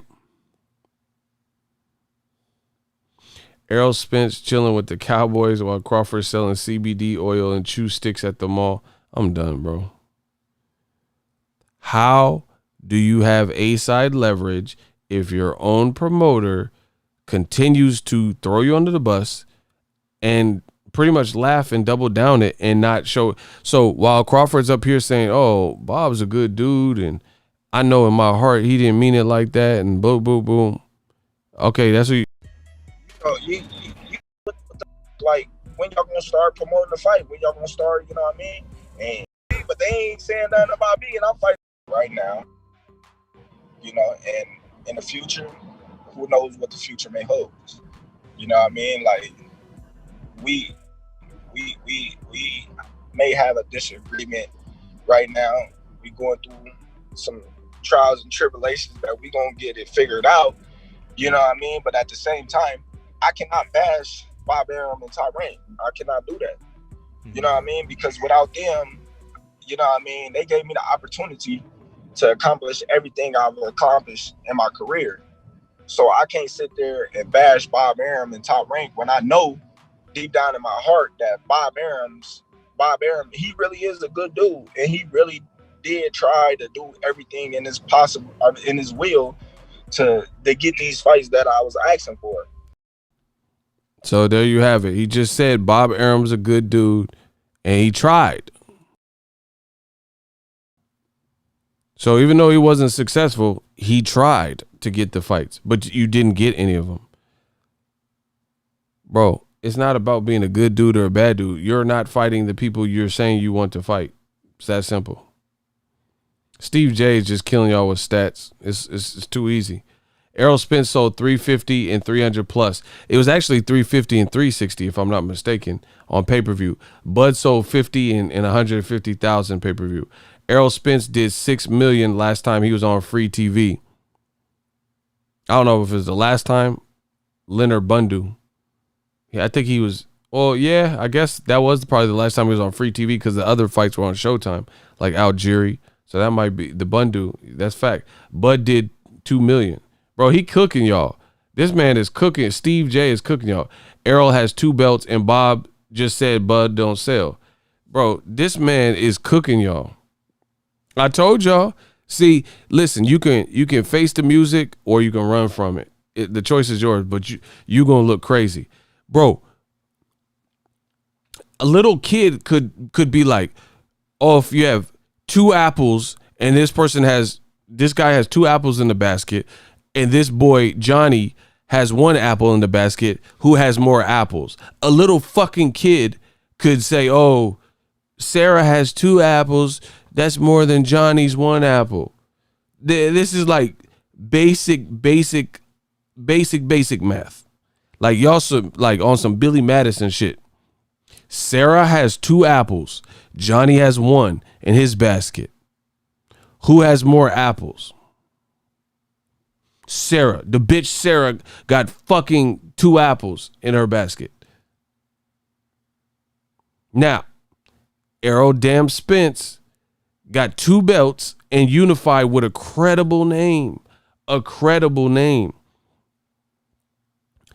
Terence Crawford in this current division has 1 belt, no unifications, and the 1 belt was beating Jeff Horn in his very first fight, which is a top-ranked belt, the WBO belt. So, of course, he has easy access and first dibs on it. And instead of calling it right, they gave the fight to Jeff Horn. I thought Pacquiao beat Jeff Horn. So really, if we're really being honest, and the video's still up, the immediate reaction, that's the great thing about this YouTube platform, is I make reaction videos right after the fight. If you listen to what I said right after the fight, all the way to almost the end of 2020, I told you I thought Pacquiao won the fight. So it's not like I'm just hating on Bud and I can't change what's in the past. I told you I thought Jeff Horn lost that fight. And I've maintained that. So I don't even really look at Jeff Horn as the supreme champion.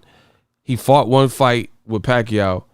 You know, he hurt Pacquiao, but then Pacquiao hurt him. I thought Pacquiao should have won it. I talked to Errol Spence in the Barclay. I got an interview of it. Errol Spence said he had Jeff Horn winning. He had Pacquiao winning. Teddy Atlas had a rant that got him kicked off ESPN because he had Pacquiao winning. They rescored it with 5 new judges because people had Pacquiao winning. He was in Australia, where Jeff Horn is from, which looked like a setup. So to be honest, Jeff Horn, the one person you beat with a belt, really wasn't an established person, because he shouldn't have won that fight. Period. You see? Sean Porter, bro, he got a credible resume at welterweight. There's no comparison, dog.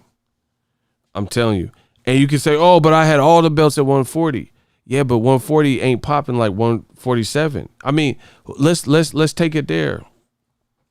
This ain't to hurt nobody's feelings. We just speaking the truth. See, because people like Crawford, even if you say this stuff, I've seen him in interviews, and he says, oh, you know, tweets and stuff. Oh, y'all just don't know shit about boxing. No, I know about boxing, but let's compare Crawford, his 140 division, and the current 147 division, and everybody but Crawford is fighting each other because they're aligned with the sauce. The 140-pound division, and I'm not trying to slant or slight Crawford's accomplishments. I was there for his accomplishment when he became undisputed. That's not easy to do. Otherwise, more people would have did it. But it is easier to do if your division is a bit weaker than 147. Like, for example, if somebody fought at 147 or 154 and became undisputed, I'm talking about right the fuck now, you a real motherfucker, because that means you had to go through some people to outlast to get all them belts. Like, look at 154. We're gonna talk about who know boxing. I'm gonna tell you who know boxing. 154, the belts are changing hands. Jared Hurd gets it, you know, beats Edeslandi Lara.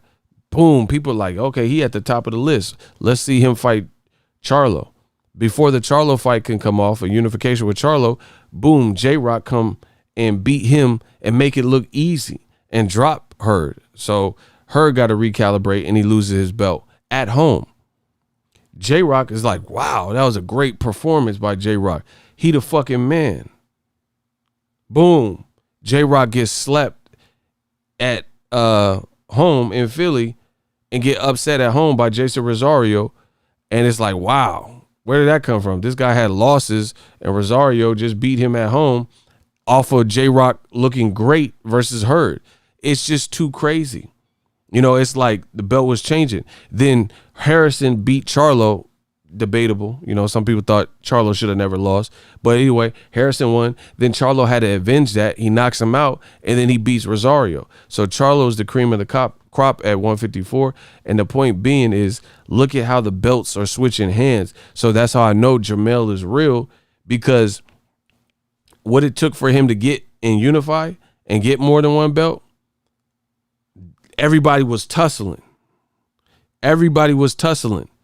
J-Rock's fighting Hurd. Hurd's fighting Lada and Tony Harrison. Tony Harrison's fighting, he's fighting Willie Monroe and Hurd and Charlo twice. Charlo's fighting Rosario after Rosario stops J-Rock. J-Rock's fighting against, what's the dude's name? Jamaican cuz. The one that just fought Sebastian Fundora. Jamaican cuz. But you guys know what I'm talking about. Bro, all these dudes was fighting. You know, all of them was scrapping. So it's easier. It's not easy to become undisputed, but if you in a weak division, it's going to be easier. It's not easy at 47 or 154. There's no way you could get all the belt. Bro, the last listen, I'm hitting y'all with gems. Y'all better listen. The last remaining people with belts at 147, Errol fucking Spence has 2, Crawford and Pacquiao. So as it sits to be undisputed, that means right now, Errol would have to beat Pacquiao and Crawford to be undisputed. That 140 was not like that. There was not like 3 crazy quality people that are left with belts that Crawford had to run through. He got past Victor Postal first. All the other dudes was weaker than Postal, in my opinion. The Postal fight on paper was supposed to be the hardest, and he made it look easy. If he did that to Postal, who really thought Ndongo was going to beat Crawford? Bro, come on, man. You dealing with the real one. So, again, being undisputed, part of it's politics, but it's easier to do when your division ain't that deep. Just like Usyk at cruiserweight. It's the same thing. Bro, Usyk at cruiserweight, I can see how he becomes undisputed. But I promise you, it ain't going to be that easy to be undisputed at no fucking heavyweight. I like Usyk, but I'll really believe in him if he can become undisputed at a fucking heavyweight. That's not cruiserweight, bro. To be undisputed at heavyweight, Wilder's about to fight Fury, so you're going to have to fight either Wilder or Fury, and you're going to have to fight Joshua, unless he loses to Pulev. Be undisputed. If Usyk can be undisputed, and he ain't even looking good versus Chaz Tablespoon and Derek Chisora. So if you ain't looking great in them fights, good luck beating Wilder, Fury, or Joshua to be undisputed. See, that's what I'm saying. Like, he said you ain't lying because Regis Prograis destroyed Ndongo. That's what I'm saying. We never really had a. Derek James said this too. He did an interview with Fight Hub, and he said, like, most of these dudes, like, when Crawford fought, he said, we didn't know about them. They had to tell us about them. And that's pretty fair. I know a little bit more because I cover boxing. So I knew about the Troyanovsky fight. I knew Sergey Lipinets was his mandatory boom, boom, boom. But nobody really knew Ndongo like that. That's that top rank, that top rank magic, dog. Shout out to Trent.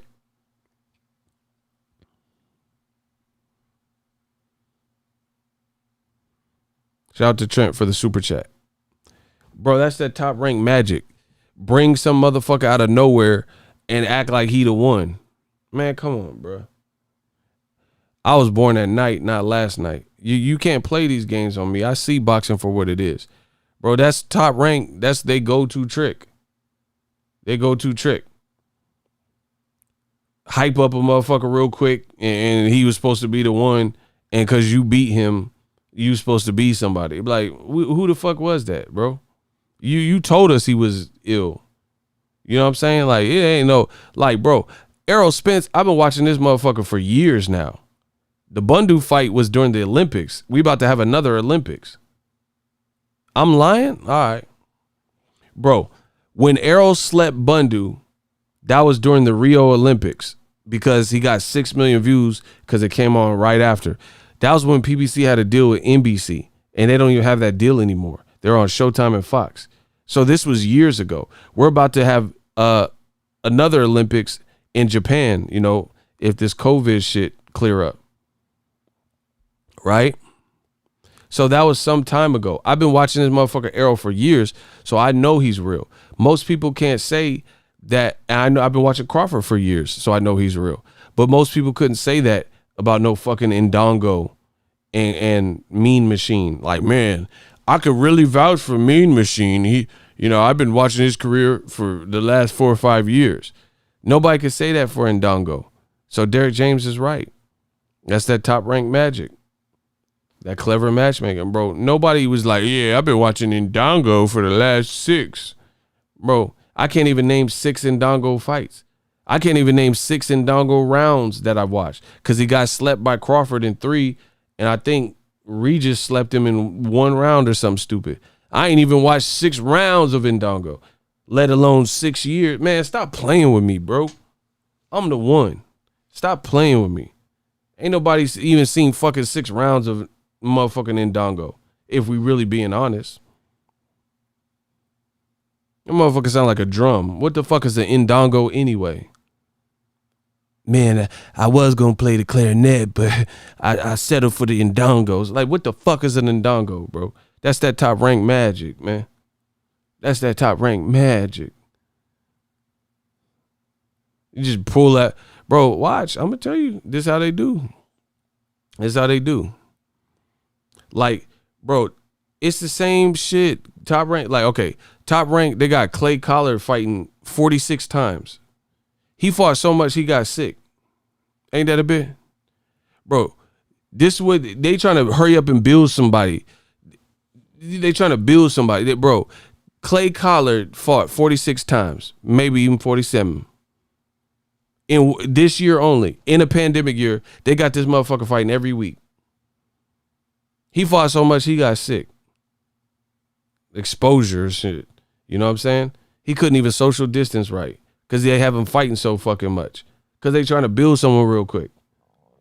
He cool. But they like, bro, how many times this motherfucker got to fight? God damn. How many times does Clay Collard got to fight? Like, I like him, but god damn, this motherfucker. Bro, I turn on the motherfucking TV guide and it's like Top Rank presents Clay Collard versus Johnny Boy. I'm like, okay. 2 weeks later, it's like Clay Collard versus Richard Ramirez. I'm like, god damn, he back? Okay. I wait a month.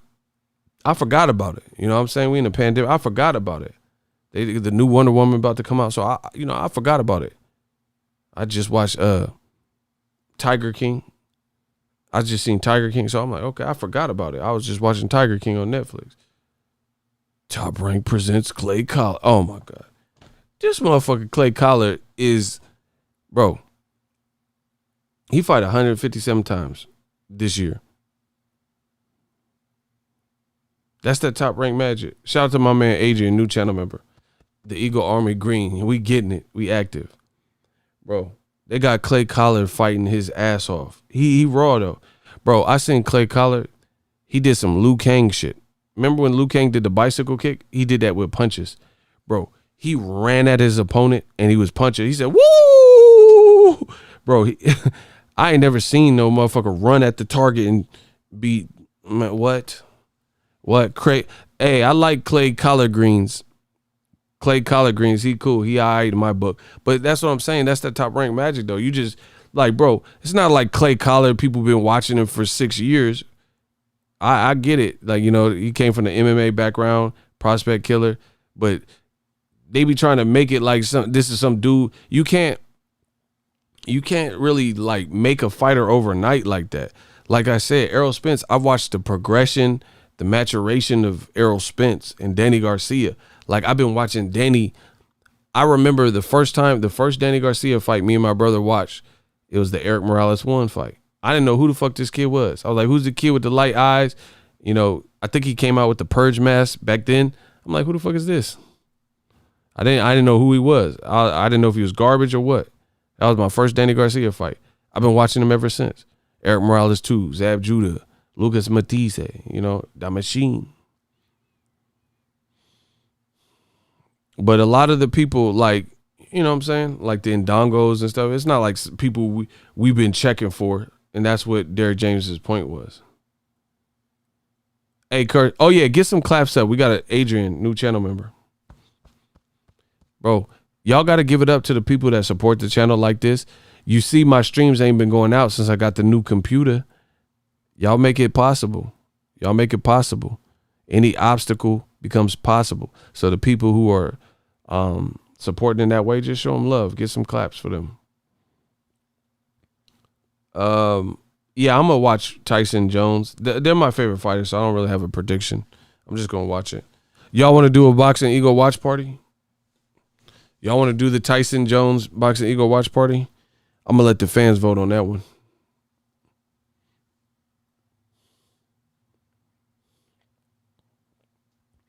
You just made me realize Danny Garcia has a better resume than Bud at 140. Absolutely. He fought Eric Morales twice, Zab Judah, Kendall Holt, Nate Campbell, Mauricio Herrera. I think that was at 140. Amir Khan. What? Crawford fought years later Khan that Danny had knocked out, and Canelo. That's 7 people off the top of my head. And Danny was sleeping shit. The Rod Sal, I don't really. Yeah, so that's Herrera, Matisse, Kendall Holt, Nate Campbell, 2 Eric Moraleses, Zab Judah, Rod Salka. Bro, what? Lamont Peterson, but that was at a catch weight, so that was technically at welterweight. See, I know my shit. That was at like 143 or some shit. Bro, so that's what he said, damn, dude, that's crazy. Bud can't keep milking these 140 accomplishments. Bro, Danny, for sure, and Errol's about to fight Danny. Danny got one of the best resumes. That y'all be hating off to some stupid Rod Salker shit. Y'all be hating. And Errol, because even when he moved up, he fought Keith Thurman, Sean Porter, Paulie Malignaggi, Robert Guerrero. The Lamont Peterson was technically at welterweight. That's 5 names, bro. And he fought Samuel Vargas, who was Amir Khan's fight, who Amir Khan almost got stopped by right before Crawford. I told you I know my boxing. Y'all not better than me. Y'all not gonna catch me slipping. Y'all not gonna catch me slipping and sliding. I ain't a trick, daddy. Slow it down. I said, you ain't gonna catch me slipping and sliding. I ain't a trick, daddy. Trick daddy, slip and slide. Bars. Bro, Danny's resume is not to be fucked with. So that's what I'm saying. And that's who Errol's fighting post-car accident. It's not even a discussion, bro. Bro, Tim Bradley got a better resume at 140 and 147 than Terence Crawford. I love Terence Crawford. I think he's a great fighter. You can't tell me that Bradley don't have a better resume than Crawford at those 2 divisions. Look at Crawford's resume and don't say, oh, Crawford could have beat. Oh, he didn't fight them. There weren't people. He wasn't in the division at the time or whatever. Bradley fought Jesse Vargas at 47, Pacquiao 3 fucking times. That's 4. Diego Chavez, who was a beast. Right? So Jesse Vargas, Brandon Rios, Diego Chavez, 3 fucking Pacquiao fights. Casamayor, who else he fight? Juan Manuel Marquez and Ruslan Provodnikov. That's off the top of my head, y'all. That's 9 fucking fights. That's some heat. And that's not even all of his 140 fights like Devin Alexander. That's 10. That's 10 fights off the top of the fucking dome. And 3 are Pacquiao, a certain Hall of Famer. Crawford's resume is not on that level.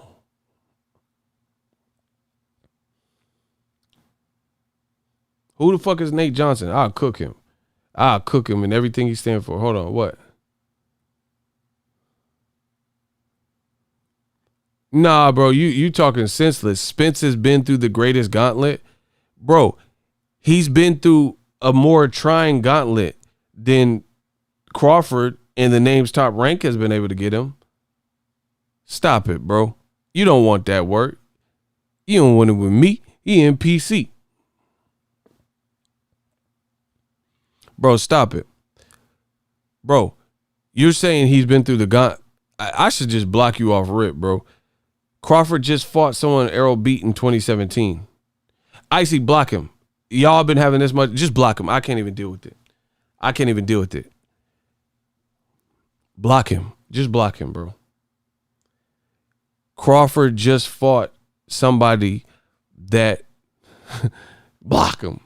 Crawford just fought someone in 2020 that Errol Spence beat by stoppage in 2017, and he has never fought at welterweight since then, up until 2 weeks ago when he fought Crawford. What are we talking about? Sean Porter is, I did this earlier on the stream. Sean Porter has a better resume than anybody Crawford's ever fought. Who want to rump with the big dog? Who want to stomp with the big? Sean Porter. I'll take this bet. Listen, let's put some money on it. I'm feeling frisky before I get off. Sean Porter, who Errol Spence just fought in his last fight before the accident, has a better resume. This is me saying it. I said it. I don't care if you send it to Omaha, Crawford. I believe this. Sean Porter, career-wise, we're just talking career-wise, has a better resume than anybody Terence Crawford has ever fought as a professional fighter since Top Rank, because, you know, it's not even sensical to look before that. Who wants to take that high seat?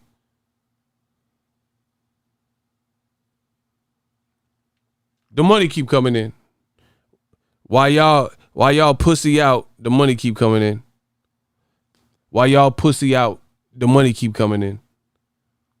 You're the young goat, keep pushing. Shout out to my man Prada Pierre. He sent $5 in the air. I said shout out to Prada Pierre. He sent $5 in the air. That's a Cash App. Did y'all catch that? I said shout out to my man Prada Pierre. He sent $5 in the air. That's a Cash App. Can you cash that? Can you catch that? Oh my gosh, bro. Anyway, where this pussy ass energy that y'all talking about? Where is the person that Crawford has fought? And I love Crawford, but I'm just being real, bro. Terence Crawford, name one person he has fought that has a career better resume than a career Sean Porter. Nah, y'all, I don't know shit about boxing. Where y'all at? That's why people want to see Terence Crawford fight Sean Porter, because he has one of the best resumes. Don't do that. Where they at? Don't do that. See? Bro, name one fighter. Who? Postal? Gamboa? Felix Diaz?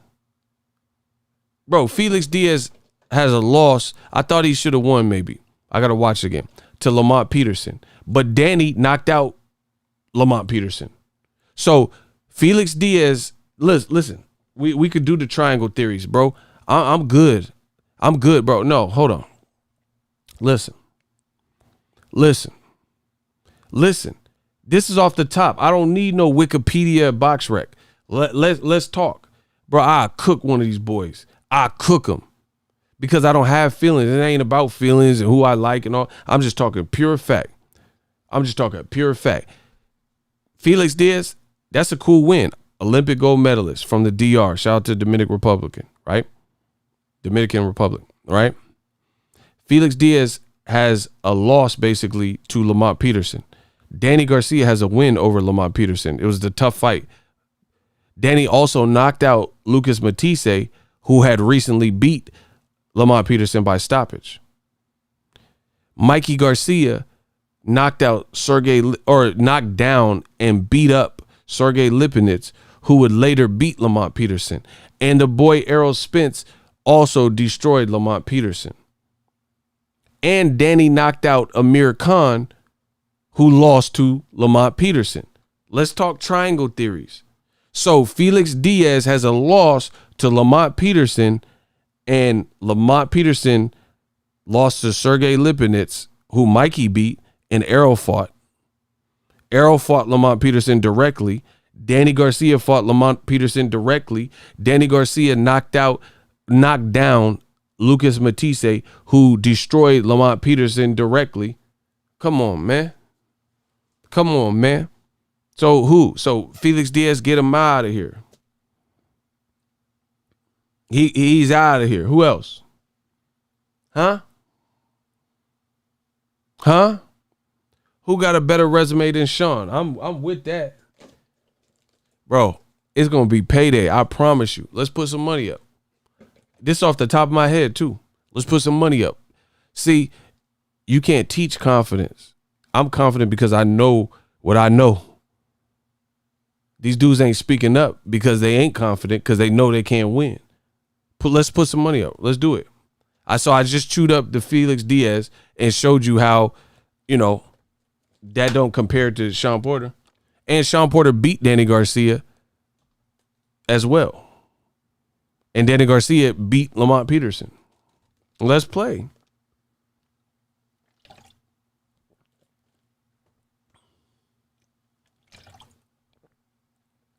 That's what I'm saying. Like, bro, it's all fun and games until they can't win.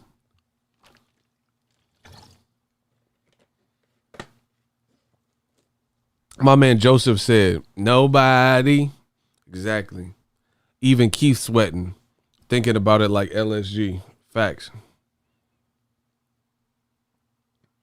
Facts. Bro. I'll double down. I put Danny Garcia,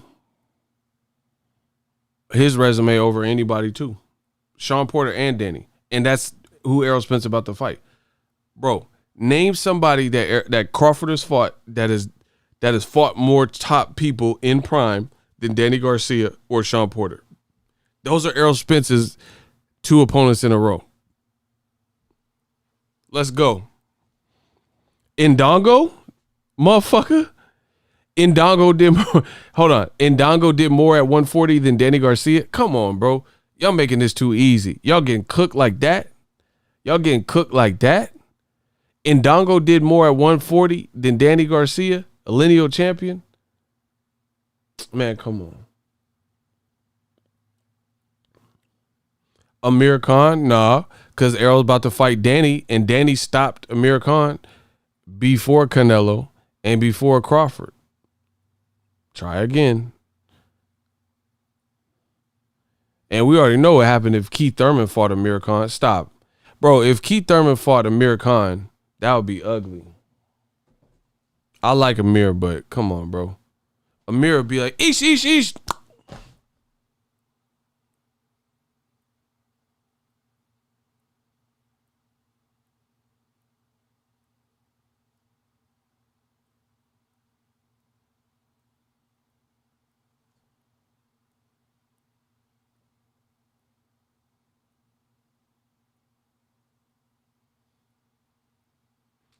That would be Amir Khan, bro, if he fought fucking Thurman. Ish, ish, ish. Like Aaliyah said, everybody sleep, sleep, sleep. I'll be waiting there in my Jeep because I'm low key.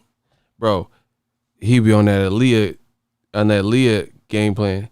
Sleep, sleep, sleep. I'll be waiting there in my Jeep.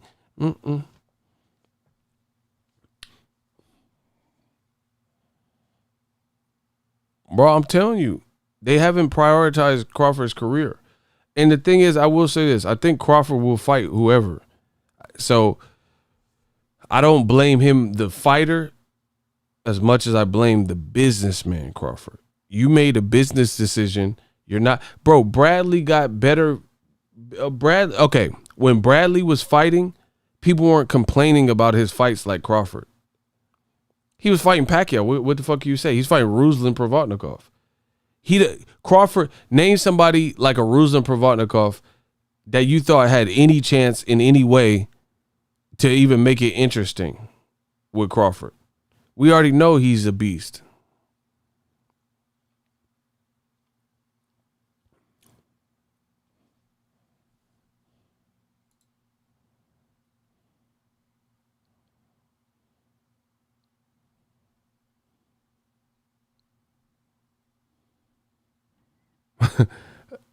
Why do y'all beef with the shooters and then get clapped?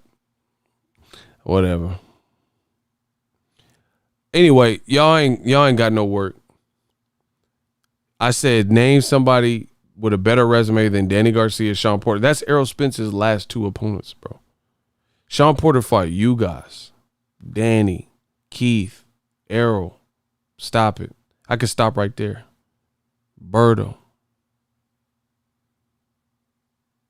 Julio Diaz, twice. Eric Bonet. Kell Brook. Stop. So Gamboa got a more respectable resume than Porter. Bro, he fought cool names, but he was getting fucked up in them fights. Crawford, Devin, and Tank. I mean, Sean Porter ain't getting fucked up like that. Bro, he lost to Robinson Castellanos or whatever. And he got quit on the stool in that fight. That's 4 fights, Gamboa. You know what I'm saying? I know it came after, but I'm just saying, like, bro, we're talking about careers as well. I'm done. This shit too easy.